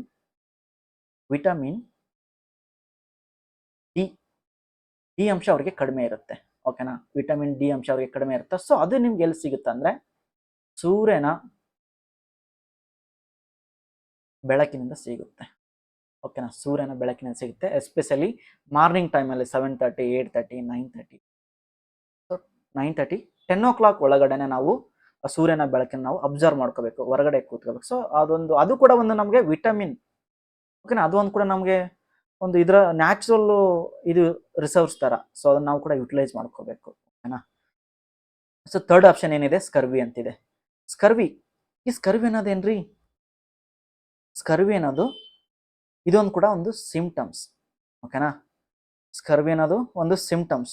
ಸೊ ಇದು ಯಾರಲ್ಲಿ ಬರುತ್ತೆ ಅಂದ್ರೆ, ಸೊ ಇದರ ಸಿಂಪ್ಟಮ್ಸ್, ಇದರ ಗುಣಲಕ್ಷಣಗಳು ಏನು, ಇದು ಯಾವ ತರ ಬರುತ್ತೆ ಅಂದ್ರೆ ಒಂಥರ ಏನು ಹಲ್ಲುಗಳು ಲೂಸ್ ಆಗೋದಾಯ್ತು, ಬ್ಲೀಡಿಂಗ್ ಆಗೋದಾಯ್ತು, ರಕ್ತಸ್ರಾವ ಆಗೋದಾಯ್ತು. ಓಕೆನಾ. ಸುಸ್ತಾಗೋದಾಯ್ತು. ಮತ್ತೆ ಇನ್ನೇನ್ರಿ, ಬ್ಲಡ್ ಅಲ್ಲಿ ಫುಲ್ ಒಂಥರ ಬ್ಲೀಡಿಂಗ್ ಆಗೋದಾಯ್ತು, ತುಂಬಾನೇ ಜ್ವರ ಬರೋದಾಯ್ತು, ಈ ತರ ಆಗುತ್ತೆ. ಸೊ ಈ ಸ್ಕರ್ವಿ ರೋಗ ಏನು ಆಪ್ಷನ್ ಏನ್ರಿ? ವಿಟಮಿನ್ ಸಿ ಕೊರತೆಯಿಂದ ಬರುತ್ತೆ. ಓಕೆನಾ. ಕೊರತೆಯಿಂದ ಬರುತ್ತೆ. So vitamin C, so normal ಆಗಿ ನೀವೇನ್ ತಿನ್ಬೇಕು? ಹುಳಿ ಇರುವ ಒಂದು ಫ್ರೂಟ್ಸ್ ಆಗಿರ್ಲಿ, ವೆಜಿಟೇಬಲ್ಸ್ ಆಗಿರ್ಲಿ, ನೀವು ತಿನ್ಬೇಕಾಗುತ್ತೆ. ಮಾವು ಆಗಿರ್ಬೋದು, ನೆಲ್ಲಿಕಾಯಿ ಆಗಿರ್ಬೋದು, ಸೊ ಯಾವುದೇ ಆಗಿಲ್ರಿ, ಹುಳಿ ಅಂಶ ಹೊಂದಿರುವ ಒಂದು ಫ್ರೂಟ್ಸ್ ಅನ್ನ, ವೆಜಿಟೇಬಲ್ಸ್ ಅನ್ನ ನೀವು ನಿಮ್ಮ ದಿನನಿತ್ಯ ಊಟದಲ್ಲಿ ನೀವು ಅದನ್ನ ಹಾಕೋಬೇಕು, ಚೆನ್ನಾಗಿ ತಗೊಂಡ್ಕೊಂಡು ಊಟ ಮಾಡ್ಬೇಕಾಗತ್ತೆ. ಓಕೆನಾ. ಸೊ ನೆಕ್ಸ್ಟ್ ಬರುತ್ತೆ ಬಂಜೆತನ ಅಂತಂದ್ರೆ ಏನ್ರಿ? ಫರ್ಟಿಲಿಟಿ, ಇಂಗ್ಲಿಷಲ್ಲಿ ಕರಿತೀವಿ ನಾವು ಫರ್ಟಿಲಿಟಿ. ಮಕ್ಕಳು ಆಗದೆ ಇರೋರಿಗೆ ಏನಂತಾರೆ? ಬಂಜೆತನ ಅಂತಾರೆ. ಸೊ ಬಂಜೆತನ ಯಾಕೆ ಉಂಟಾಗುತ್ತೆ? ಸೊ ನೋಡ್ರಿ, ಬಂಜೆತನ ಅಂದ್ರೆ ಬರೀ ಹೆಣ್ಣು ಮಕ್ಕಳಿಗೆ ಅಂತ ಅಷ್ಟೇ ಅಲ್ಲ, ಗಂಡು ಮಕ್ಕಳು ಕೂಡ ಬರುತ್ತೆ ಇದು. ಸೊ ಪ್ರಾಬ್ಲಮ್ ಇಬ್ಬರಲ್ಲೂ ಕೂಡ ಇರುತ್ತೆ. ಓಕೆನಾ. ಇಬ್ರು ಕೂಡ ಚೆನ್ನಾಗಿ ಏನು ಇದು ವಿಟಮಿನ್ಸ್ ಆಯ್ತು, ಇವೆಲ್ಲಾನು ಕೂಡ ಪ್ರೋಟೀನ್ಸ್ ಆಗಿರೋದು ಚೆನ್ನಾಗಿ, ಅದು ಎಲ್ಲ ಕೂಡ ಏನು ವೆಜಿಟೇಬಲ್ಸ್ ಆಗಿರ್ಬೋದು, ಫ್ರೂಟ್ಸ್ ಅಲ್ಲಿ ಕೂಡ ಇದು ಇರುತ್ತೆ. ಸೊ ಅದನ್ನ ತಿನ್ಬೇಕಾಗುತ್ತೆ. ಬಂಜೆತನಕ್ಕೆ ಕಾರಣಗಳು ಏನಂತಂದ್ರೆ ನೋಡ್ರಿ, ಅವರಲ್ಲಿ ಅಂಡೋತ್ಪತ್ತಿ ಅಸ್ವಿಸ್ತದಲ್ಲಿ ಇರಲ್ಲ. ಓಕೆನಾ, ಮುಖ್ಯವಾಗಿ ವಯಸ್ಸಾದಂತೆ ಕಾಣುತ್ತೆ. ಬಂಜೆತನ ಒಂದು ಅಪಾಯವನ್ನು ಅವರಿಗೆ ಹೆಚ್ಚಿಸುತ್ತೆ. ಓಕೆನಾ, 1 ವರ್ಷ 2 ವರ್ಷ 3 ವರ್ಷ ಆದ್ರೂ ಕೂಡ ಅವ್ರಿಗೆ ಏನಾಗುತ್ತೆ, ಈ ಒಂದು ಏನು ಗರ್ಭಿಣಿ ಆಗದೆ ಇದ್ರೆ ಅಲ್ಲೇ ನಮ್ಗೆ ಗೊತ್ತಾಗುತ್ತೆ ಇದು ಇದು ಬಂಜೆತನದ ಒಂದು ಮುಖ್ಯ ಲಕ್ಷಣ ಅಂತ. ಓಕೆನಾ, ಸೊ ಅದಕ್ಕೆ ಏನು ವಿಟಮಿನ್ B12, ವಿಟಮಿನ್ ಏನ್ರಿ ವಿಟಮಿನ್ ಬಿ ಟ್ವೆಲ್ ಅನ್ನೋ ಒಂದು ಏನು ವಿಟಮಿನ್ ಇಂದ ಒಂದು ಇದೊಂದು ನ್ಯೂಟ್ರಿಯೆಂಟ್ಸ್. ಇದರಿಂದ ನಿಮ್ಗೆ ಏನಾಗುತ್ತೆ, ಕೊರತೆಯಿಂದ ನಿಮಗೆ ಇದು ಬರುತ್ತೆ. ಸೊ ಅಲ್ಲಿ ನೀವೇನ್ ತಿನ್ಬೇಕಾಗತ್ತೆ, ಮುಖ್ಯವಾಗಿ ಮೀಟ್ಸ್, ಮಾಂಸ, ಯಾವ್ದ್ರಿ ಮಾಂಸ ಆಗಿರ್ಬೋದು, ಕಪ್ಪು ಚಿಪ್ಪೆಗಳು ಆಗಿರ್ಬೋದು, ಒಟ್ಟಿನೆಲ್ಲ ಗೊತ್ತಾ, ಸೀ ಫುಡ್ಸ್, ಈ ಸಮುದ್ರ ಫುಡ್ಸ್ ಅನ್ನ ತಿನ್ಬೇಕಾಗುತ್ತೆ ನೀವು. ಫಿಶ್ ಆಗಿರ್ಬೋದು, ಪ್ರಾನ್ಸ್ ಆಗಿರ್ಬೋದು. ಓಕೆನಾ, ಸೊ ಸಮಥಿಂಗ್ ಏನ್ ಗೊತ್ತಾ, ಸೀ ಫುಡ್ಸ್ ಅನ್ನ ನೀವು ತಿನ್ಬೇಕಾಗುತ್ತೆ. ಇದು B12 ಆದಂತ ಅಷ್ಟೇ ಅಲ್ಲ, ಸೊ ವೆಜಿಟಬಲ್ಸ್ ಕೂಡ ಕೊಟ್ಟಿದ್ದಾನೆ, ಚೀಸ್ ಆಗಿರ್ಬೋದು, ತುಪ್ಪ, ಸೊ ಈ ತರ ಎಲ್ಲಾನು ಕೊಟ್ಟಿದ್ದಾನೆ. ಸೊ ನೀವು ತಿನ್ಬೇಕಾಗತ್ತೆ. ಓಕೆನಾ, ನೆಕ್ಸ್ಟ್ ಕ್ವಶನ್ಗೆ ಹೋಗೋಣ. ನೀವು ಇಲ್ಲಿ ನೋಡ್ಬೋದು, ಈ ಕ್ವಶನ್ಗೆ ಆನ್ಸರ್ ಏನ್ರಿ, ಇರುಳುಗೂಡುತನ ಅಂತಿದೆ ಅಲ್ವಾ. ವಿಟಮಿನ್ ಎ ಕೊರತೆಯಿಂದ ಇದು ಏನು ನೈಟ್ ಬ್ಲೈಂಡ್ನೆಸ್ ಬರುತ್ತೆ, ಏನು ಇರುಳುಗೂಡುತನ ಬರುತ್ತೆ. ಸೊ ಇಲ್ಲಿ ಪಿಕ್ಚರ್ ನೋಡ್ಕೋಬಹುದು ಯಾವ ತರ ಇದೆ ಅಂತ. ಓಕೆನಾ, ನೆಕ್ಸ್ಟ್ ನೋಡೋಣ. ನಂಬರ್ 14, ಬಲೂನ್ಗಳಲ್ಲಿ ಯಾವ ಅನಿಲವನ್ನು ತುಂಬಿರುತ್ತಾರೆ ಅಂತ ಕೊಟ್ಟು. ಬಲೂನ್ಗಳಲ್ಲಿ ಯಾವ ಅನಿಲವನ್ನು ತುಂಬಿರ್ತಾರೆ ಅಂತಂದ್ರೆ ಆಪ್ಷನ್ ಎ ಕೊಟ್ಟಿದ್ದಾನೆ, nitrogen, methane and oxygen and helium ಅಂತ ಕೊಟ್ಟಿದ್ದಾನೆ. ಸೊ ಇದಕ್ಕೆ ಆನ್ಸರ್ ಬಂದ್ಬಿಟ್ಟು ಹೀಲಿಯಂ. ನೀವು ನೋಡ್ತಾ ಇರ್ಬೋದು, ಬಲೂನ್ ಆಗಿರ್ಬೋದು, ಪ್ಯಾರಾಚೂಟ್ ಆಗಿರ್ಬೋದು, ಅದರಲ್ಲಿ ಮುಖ್ಯವಾಗಿ ಬಿಸಿ ಗಾಳಿ ಅಂತಂದು ಮುಖ್ಯವಾಗಿ ಬರೋದು ಹೀಲಿಯಂ. ಓಕೆನಾ, ಯಾವ್ದ್ರಿ, ಹೀಲಿಯಂ, ಹೆಚ್ಚಿ ಅಂತಂದ್ರೆ ಹೀಲಿಯಂ. ಸೆಕೆಂಡ್ ಒನ್ ಬರುತ್ತೆ ನೈಟ್ರೋಜನ್. ಓಕೆನಾ, ನೈಟ್ರೋಜನ್ ಬರುತ್ತೆ. ಸೊ ಮುಖ್ಯವಾಗಿ ನಾವು ಇದಕ್ಕೆ ಪ್ರಿಯಾರಿಟಿ ಯಾವುದು, ಬಲೂನ್ಗಳಲ್ಲಿ ಮುಖ್ಯವಾಗಿ ಹೀಲಿಯಂ ಅನ್ನ ನಾವು ಫಿಲ್ ಮಾಡ್ತೀವಿ. ಸೆಕೆಂಡ್ ಒನ್ ನೈಟ್ರೋಜನ್ ಇರುತ್ತೆ. So don't worry. So next ನಾನು ನಿಮಗೆ ಕೆಲವೊಂದು ಆಪ್ಷನ್ಗಳನ್ನ ನಾನು ನಿಮಗೆ ಎಕ್ಸ್ಪ್ಲೈನ್ ಮಾಡ್ತೀನಿ. ಈ ನೈಟ್ರೋಜನ್ ನಾವು ಕನ್ನಡದಲ್ಲಿ ಕರಿತೀವಿ ಸಾರಜನಕ ಅಂತ. ಸೊ ಇದರ ಒಂದು ಚಿಹ್ನೆ ಏನು, ಎನ್ ಅಂತಿದೆ. ಓಕೆನಾ, ಎನ್ ಇದೆ. ಸೊ ಇದರ ಒಂದು ಪರಮಾಣು ಸಂಖ್ಯೆ ಎಷ್ಟಿದೆ ಅಂದ್ರೆ 7 ಇದೆ. ಓಕೆನಾ, 7. ಇದು ಮುಖ್ಯವಾಗಿ ಏನು, ಇದಕ್ಕೆ ಬಣ್ಣ ಇರಲ್ಲ ರೀ, ಬಣ್ಣ ಇರಲ್ಲ, ರುಚಿ ಇರಲ್ಲ, ವಾಸನೆ ಇರಲ್ಲ. ಇದು ಒಂದು ಗ್ಯಾಸ್ ತರ ಒಂದು ಆಲ್ಮೋಸ್ಟ್ ಅಲ್ಲಿ ಭೂಮಿಯಲ್ಲಿ ಒಂದು 78% 78% ಭೂಮಿಯ ಮೇಲೆ ನಮಗೆ ಇದು ಸಿಗುತ್ತೆ. ಓಕೆನಾ,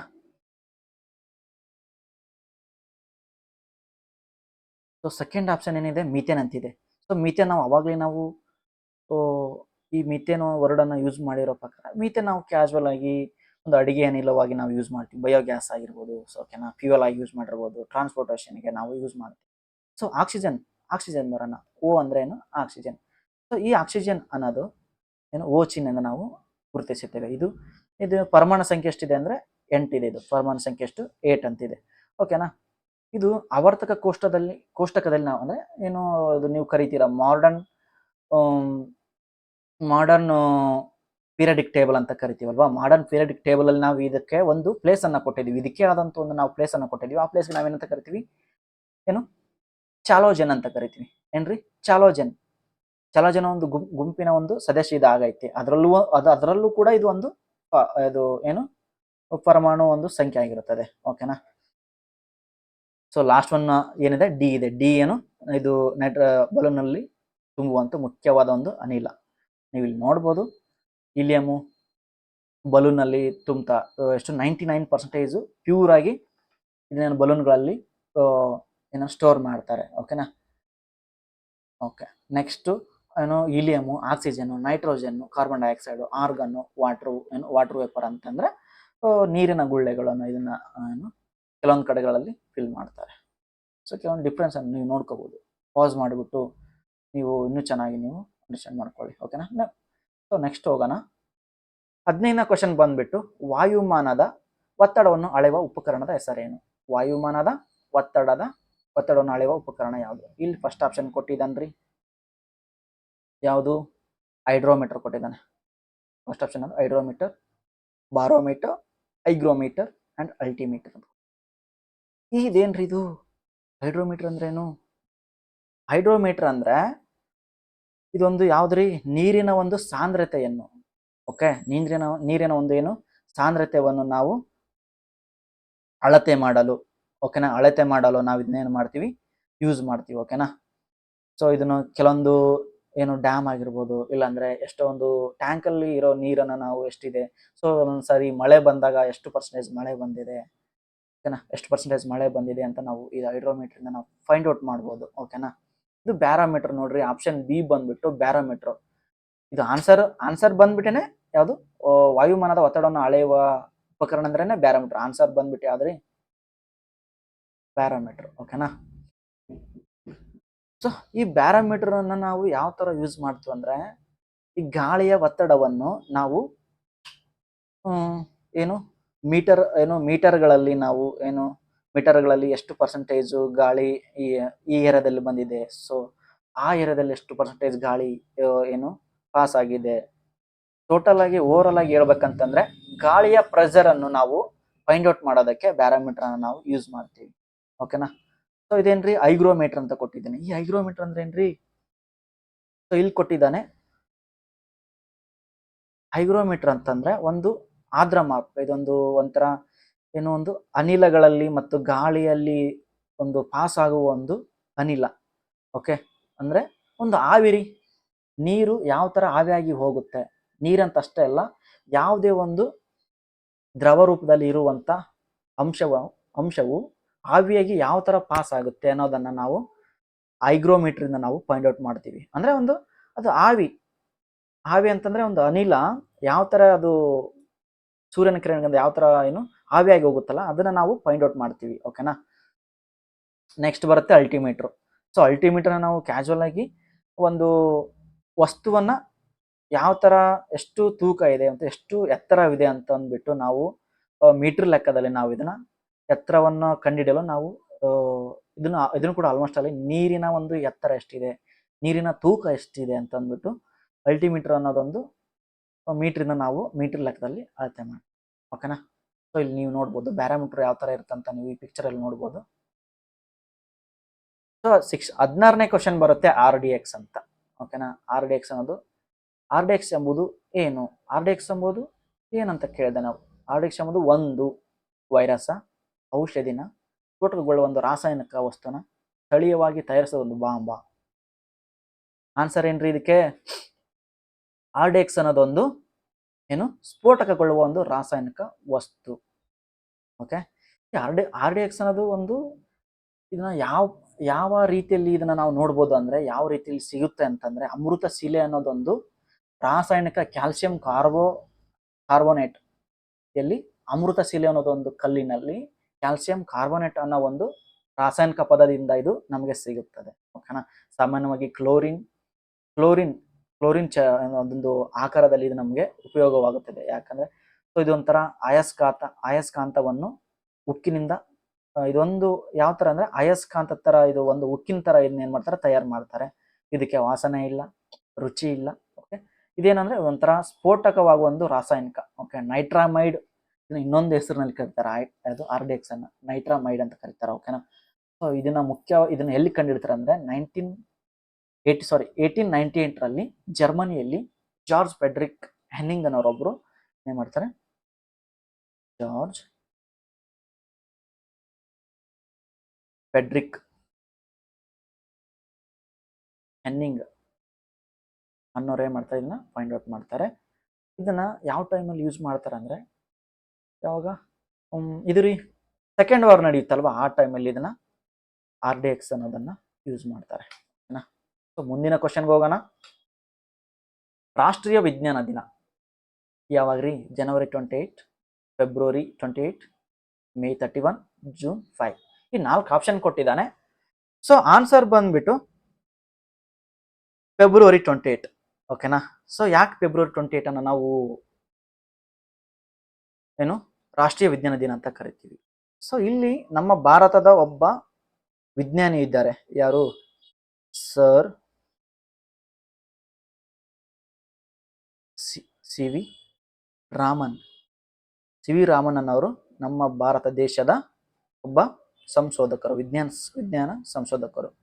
ಸೊ ಇವರು ಒಂದು ಪ್ರಿನ್ಸಿಪಲ್ ವರ್ಕ್ ಆಗುತ್ತೆ ಇಲ್ಲಿ, ಸೊ ಆ ಪ್ರಿನ್ಸಿಪಲ್ ಏನಂತಂದ್ರೆ, ಬೆಳಕಿನ ಚೆದುರುವಿಕೆ. ಬೆಳಕಿನ ಚೆದುರುವಿಕೆ. ಈ ಬೆಳಕಿನ ಚೆದುರುವಿಕೆ ಒಂದು ಏನು ಪ್ರಯೋಗದಿಂದ ರಾಮನ್ ಎಫೆಕ್ಟ್ ಅಂತ ಅದಕ್ಕೆ ಹೆಸರಿಡುತ್ತಾರೆ. ಸೊ ಅದಕ್ಕಾಗಿನೇ ಫೆಬ್ರವರಿ 28, 1928ರಲ್ಲಿ ಇವ್ರಿಗೆ ಏನಾಗುತ್ತೆ, ಈ ಒಂದು ಎಫೆಕ್ಟ್ಗೆ ಅವ್ರಿಗೆ ಸಂಶೋಧನೆಯಿಂದ ಅವ್ರಿಗೆ ಸಕ್ಸಸ್ ಸಿಗುತ್ತೆ. ಸಕ್ಸಸ್ ಸಿಕ್ಕ ಮೇಲೆ ಸೊ ಅವ್ರಿಗೆ ಈ ಒಂದು ನೊಬೆಲ್ ಪ್ರೈಸ್ ಯಾವಾಗ ಸಿಗುತ್ತೆ ಅಂತಂದರೆ, ನೊಬೆಲ್ ಪ್ರೈಸು 1930ರಲ್ಲಿ ಅವ್ರಿಗೆ ನೊಬೆಲ್ ಪ್ರೈಸು ದೊರೆಯುತ್ತದೆ. ನೊಬೆಲ್ ಪ್ರೈಸ್ ಅಣ್ಣ. ಸೊ ಅದೇ ಥರ ನೀವು ಆಪ್ಷನ್ ಏನು ನೋಡ್ಬೋದು. ಆಪ್ಷನ್ ಇದೇನ್ರಿ ಜನವರಿ 28 ಅಂದರೆ, ಜನವರಿ 28 ಅಂದರೆ ಡೇಟಾ ಪ್ರೈವೇಸಿ ಡೇ ಅಂತ. ಡೇಟಾ ಪ್ರೈವೇಸಿ ಡೇ ಅಂತಂದ್ರೆ ಹೆಂಗೆ ಗೊತ್ತಾ? ಸೊ ಇವಾಗ ನಾರ್ಮಲಿ ನಾವಡೇಸ್ ಇವಾಗ ನಡೀತಾ ಇರೋವಂಥ ಜನ್ರೇಷನಲ್ಲಿ ಸೊ ಡಿಜಿಟಲ್ಲು ಮುಂದುವರೆದ್ರಿಂದ ಏನು ಮೊಬೈಲ್ನಲ್ಲಿ ಹ್ಯಾರಾಸ್ಮೆಂಟ್ ಆಗಿರ್ಬೋದು, ಬ್ಲ್ಯಾಕ್ ಮೇಲ್ಸ್ ಆಗಿರ್ಬೋದು, ಸೊ ನಮ್ಮ ಡೇಟಾ ಇನ್ನೊಬ್ರಿಗೆ ಪಾಸ್ ಆಗ್ತಾ ಇರೋದು. ಸೊ ಇದಕ್ಕೇನಂತೀವಿ, ಡೇಟಾ ಪ್ರೈವೇಸಿ ಡೇ ಅಂತ ನಾವು ಕರಿತೀವಿ. ಯಾಕಂದ್ರೆ ನಮ್ಮ ಡೇಟಾ ಇನ್ನೊಬ್ರಿಗೆ ಪಾಸ್ ಆಗ್ತಿರೋದನ್ನ ಕಂಟ್ರೋಲ್ ಮಾಡೋದಕ್ಕೆ ಜನವರಿ 28 ಡೇಟಾ ಪ್ರೈವೇಸಿ ಡೇ ಅಂತ ಅಂದ್ಬಿಟ್ಟು ಒಂದು ಜಾಗೃತಿ ಮೂಡಿಸೋದಕ್ಕೆ ಏನ್ ಮಾಡ್ತಾರೆ, ಡೇಟಾ ಪ್ರೈವೇಸಿ ಡೇ ಅಂತ ಅಂದ್ಬಿಟ್ಟು ಯುರೋಪಲ್ಲಿ ಇದನ್ನ ಕರೀತಾರೆ. ಯುರೋಪಲ್ಲಿ ಫಸ್ಟ್ ಇದನ್ನ ಸೆಲೆಬ್ರೇಟ್ ಮಾಡ್ತಾರೆ, ಆಚರಣೆ ಮಾಡ್ತಾರೆ, ಜಾಗೃತಿಯನ್ನ ಮೂಡಿಸ್ತಾರೆ. ಏನ ಸೊ ಇದೇನ್ರಿ ಆಪ್ಷನ್ 3. ಆಪ್ಷನ್ ಸಿ ಬಂದ್ಬಿಟ್ಟು ಮೇ 31 ಅಂತ ಕೊಟ್ಟಿದ್ದಾನೆ. ಇದೇನ್ರಿ ಮೇ 31? ಮೇ 31 ಯಾವ ಸ್ಪೆಷಲ್ ಡೇ? ಮೇ 31 ಬಂದ್ಬಿಟ್ಟು world no tobacco day. World no tobacco day ಅಂದ್ರೆ ತಂಬಾಕು ರಹಿತ ದಿನ. ಫುಲ್ ಮುಕ್ತವಾಗಬೇಕು. ಯಾವುದು? ಇಡೀ ದೇಶದಲ್ಲಿ, ಇಡೀ ವಿಶ್ವದಲ್ಲೇನೆ ಏನೋ ಮಾಡಬೇಕು, ತಂಬಾಕು ಮುಕ್ತವಾಗಬೇಕು ಅಂತ ಅಂದ್ಬಿಟ್ಟು ಒಂದು ಜಾಗೃತಿಯನ್ನು ಮೂಡಿಸ್ತಾರೆ. ವಿಶ್ವಾದ್ಯಂತ ಈ ಒಂದು ದಿನವನ್ನ ಜಾಗೃತಿ ಮೂಡಿಸ್ತಾರೆ. ಓಕೆನಾ? ಸೊ ಅದೇ ಥರನ ಆಪ್ಷನ್ ಡಿ ಇದೆ. ಯಾವುದು? ಜೂನ್ 5. ನಿಮ್ಗೆಲ್ಲ ಕೂಡ ಗೊತ್ತಿದೆ ಅನಿಸುತ್ತೆ. ಜೂನ್ 5 ಮುಖ್ಯವಾಗಿರೋ ದಿನ ಏನಂತಂದ್ರೆ ವರ್ಲ್ಡ್ ಎನ್ವೈರನ್ಮೆಂಟಲ್ ಡೇ ಅಂತ. ಓಕೆ, ವಿಶ್ವ ಪರಿಸರ ದಿನ ಅಂತ ನಾವು ಕರಿತೀವಿ. ಸೊ ವಾರ್ಷಿಕವಾಗಿ ಇದನ್ನೇನು ವರ್ಷ ನಾವು ದಿನಾಚರಣೆ ನಾವು ಆಚರಣೆ ಮಾಡ್ತೀವಿ. ಸ್ಕೂಲಲ್ಲಿ, ಕಾಲೇಜಲ್ಲಿ ಕೂಡ ಎಲ್ಲಲ್ಲಿ ಕೂಡ ನಾವು ಇದನ್ನ ಆಚರಣೆ ಮಾಡ್ತೀವಿ. ಸೊ ಜೂನ್ 5 ನಾವು ಪರಿಸರ ರಕ್ಷಣೆಗಾಗಿ, ಪರಿಸರದ ಜಾಗೃತಿ ಮೂಡಿಸೋದಕ್ಕೋಸ್ಕರ ಪರಿಸರದ ಕ್ರಮಗಳನ್ನು ಯಾವ ಥರ ಫಾಲೋ ಮಾಡಬೇಕು ಅನ್ನೋದನ್ನು, ನಾವು ಪರಿಸರವನ್ನು ಯಾವ ಥರ ಕಾಪಾಡ್ಕೊಂಡು ಹೋಗ್ಬೇಕು ಅನ್ನೋದನ್ನು ನಾವು ಪ್ರೋತ್ಸಾಹ ಕೊಡೋ ಜನರಿಗೆ ಪ್ರೋತ್ಸಾಹ ಮುಖಾಂತರ ನಾವು ಜೂನ್ 5 ಪರಿಸರ ದಿನಾಚರಣೆಯನ್ನು ನಾವು ಆಚರಣೆ ಮಾಡ್ತೀವಿ. ಓಕೆನಾ? ಸೊ ಇಲ್ಲಿ ನೀವು ನೋಡ್ಬೋದು ಸರ್ ಎಂ ವಿಶ್ವೇಶ್ವರಯ್ಯ ಅವರ ಪಿಕ್ಚರನ್ನು, ನ್ಯಾಷನಲ್ ಸೈನ್ಸ್ ಡೇ. ಓಕೆನಾ? ಸೊ 18ನೇ ಕ್ವಶನ್ ಬರುತ್ತೆ. ಮಾನವನ ಅತಿ ದೊಡ್ಡ ಮೂಳೆ. ಮಾನವನ ಅತಿ ದೊಡ್ಡ ಮೂಳೆ ಯಾವ್ದ್ರಿ? ಬೆನ್ನು ಮೂಳೆ ಕೊಟ್ಟಿದ್ದಾನೆ. ಫೀಮರ್ ಅಂದ್ರೆ ತೊಡೆ ಮೂಳೆ ಕೊಟ್ಟಿದ್ದಾನೆ, ಆಪ್ಷನ್ ಸಿ. ಕೈ ಮೂಳೆ ಕೊಟ್ಟಿದ್ದಾನೆ, ಆಪ್ಷನ್ ಡಿ. ಕಾಲು ಮೂಳೆ ಕೊಟ್ಟಿದ್ದಾನೆ. ಸೊ ನೀವಿಲ್ಲಿ ಅಬ್ಸರ್ವ್ ಮಾಡ್ಬೋದು, ಬೆನ್ನು ಮೂಳೆ ಅಷ್ಟೊಂದೇನು ದೊಡ್ಡದಿಲ್ಲ, ಫೀಮರು ದೊಡ್ಡದಾಗೈತೆ, ಕೈ ಮೂಳೆ ಸ್ಮಾಲ್ ಇದೆ, ಕಾಲು ಮೂಳೆ ಸ್ಮಾಲ್. ಕಂಪ್ಯಾರಿಸನ್ ಮಾಡಿದ್ರೆ ಫೀಮರ್ ಅಂದ್ರೆ ತೊಡೆ ಮೂಳೆ ಏನ್ರಿ ಮಾನವನ ದೊಡ್ಡ ಮೂಳೆ ಆಗಿದೆ. ಸರಾಸರಿ ನೋಡ್ರಿ, ಇದು 19.9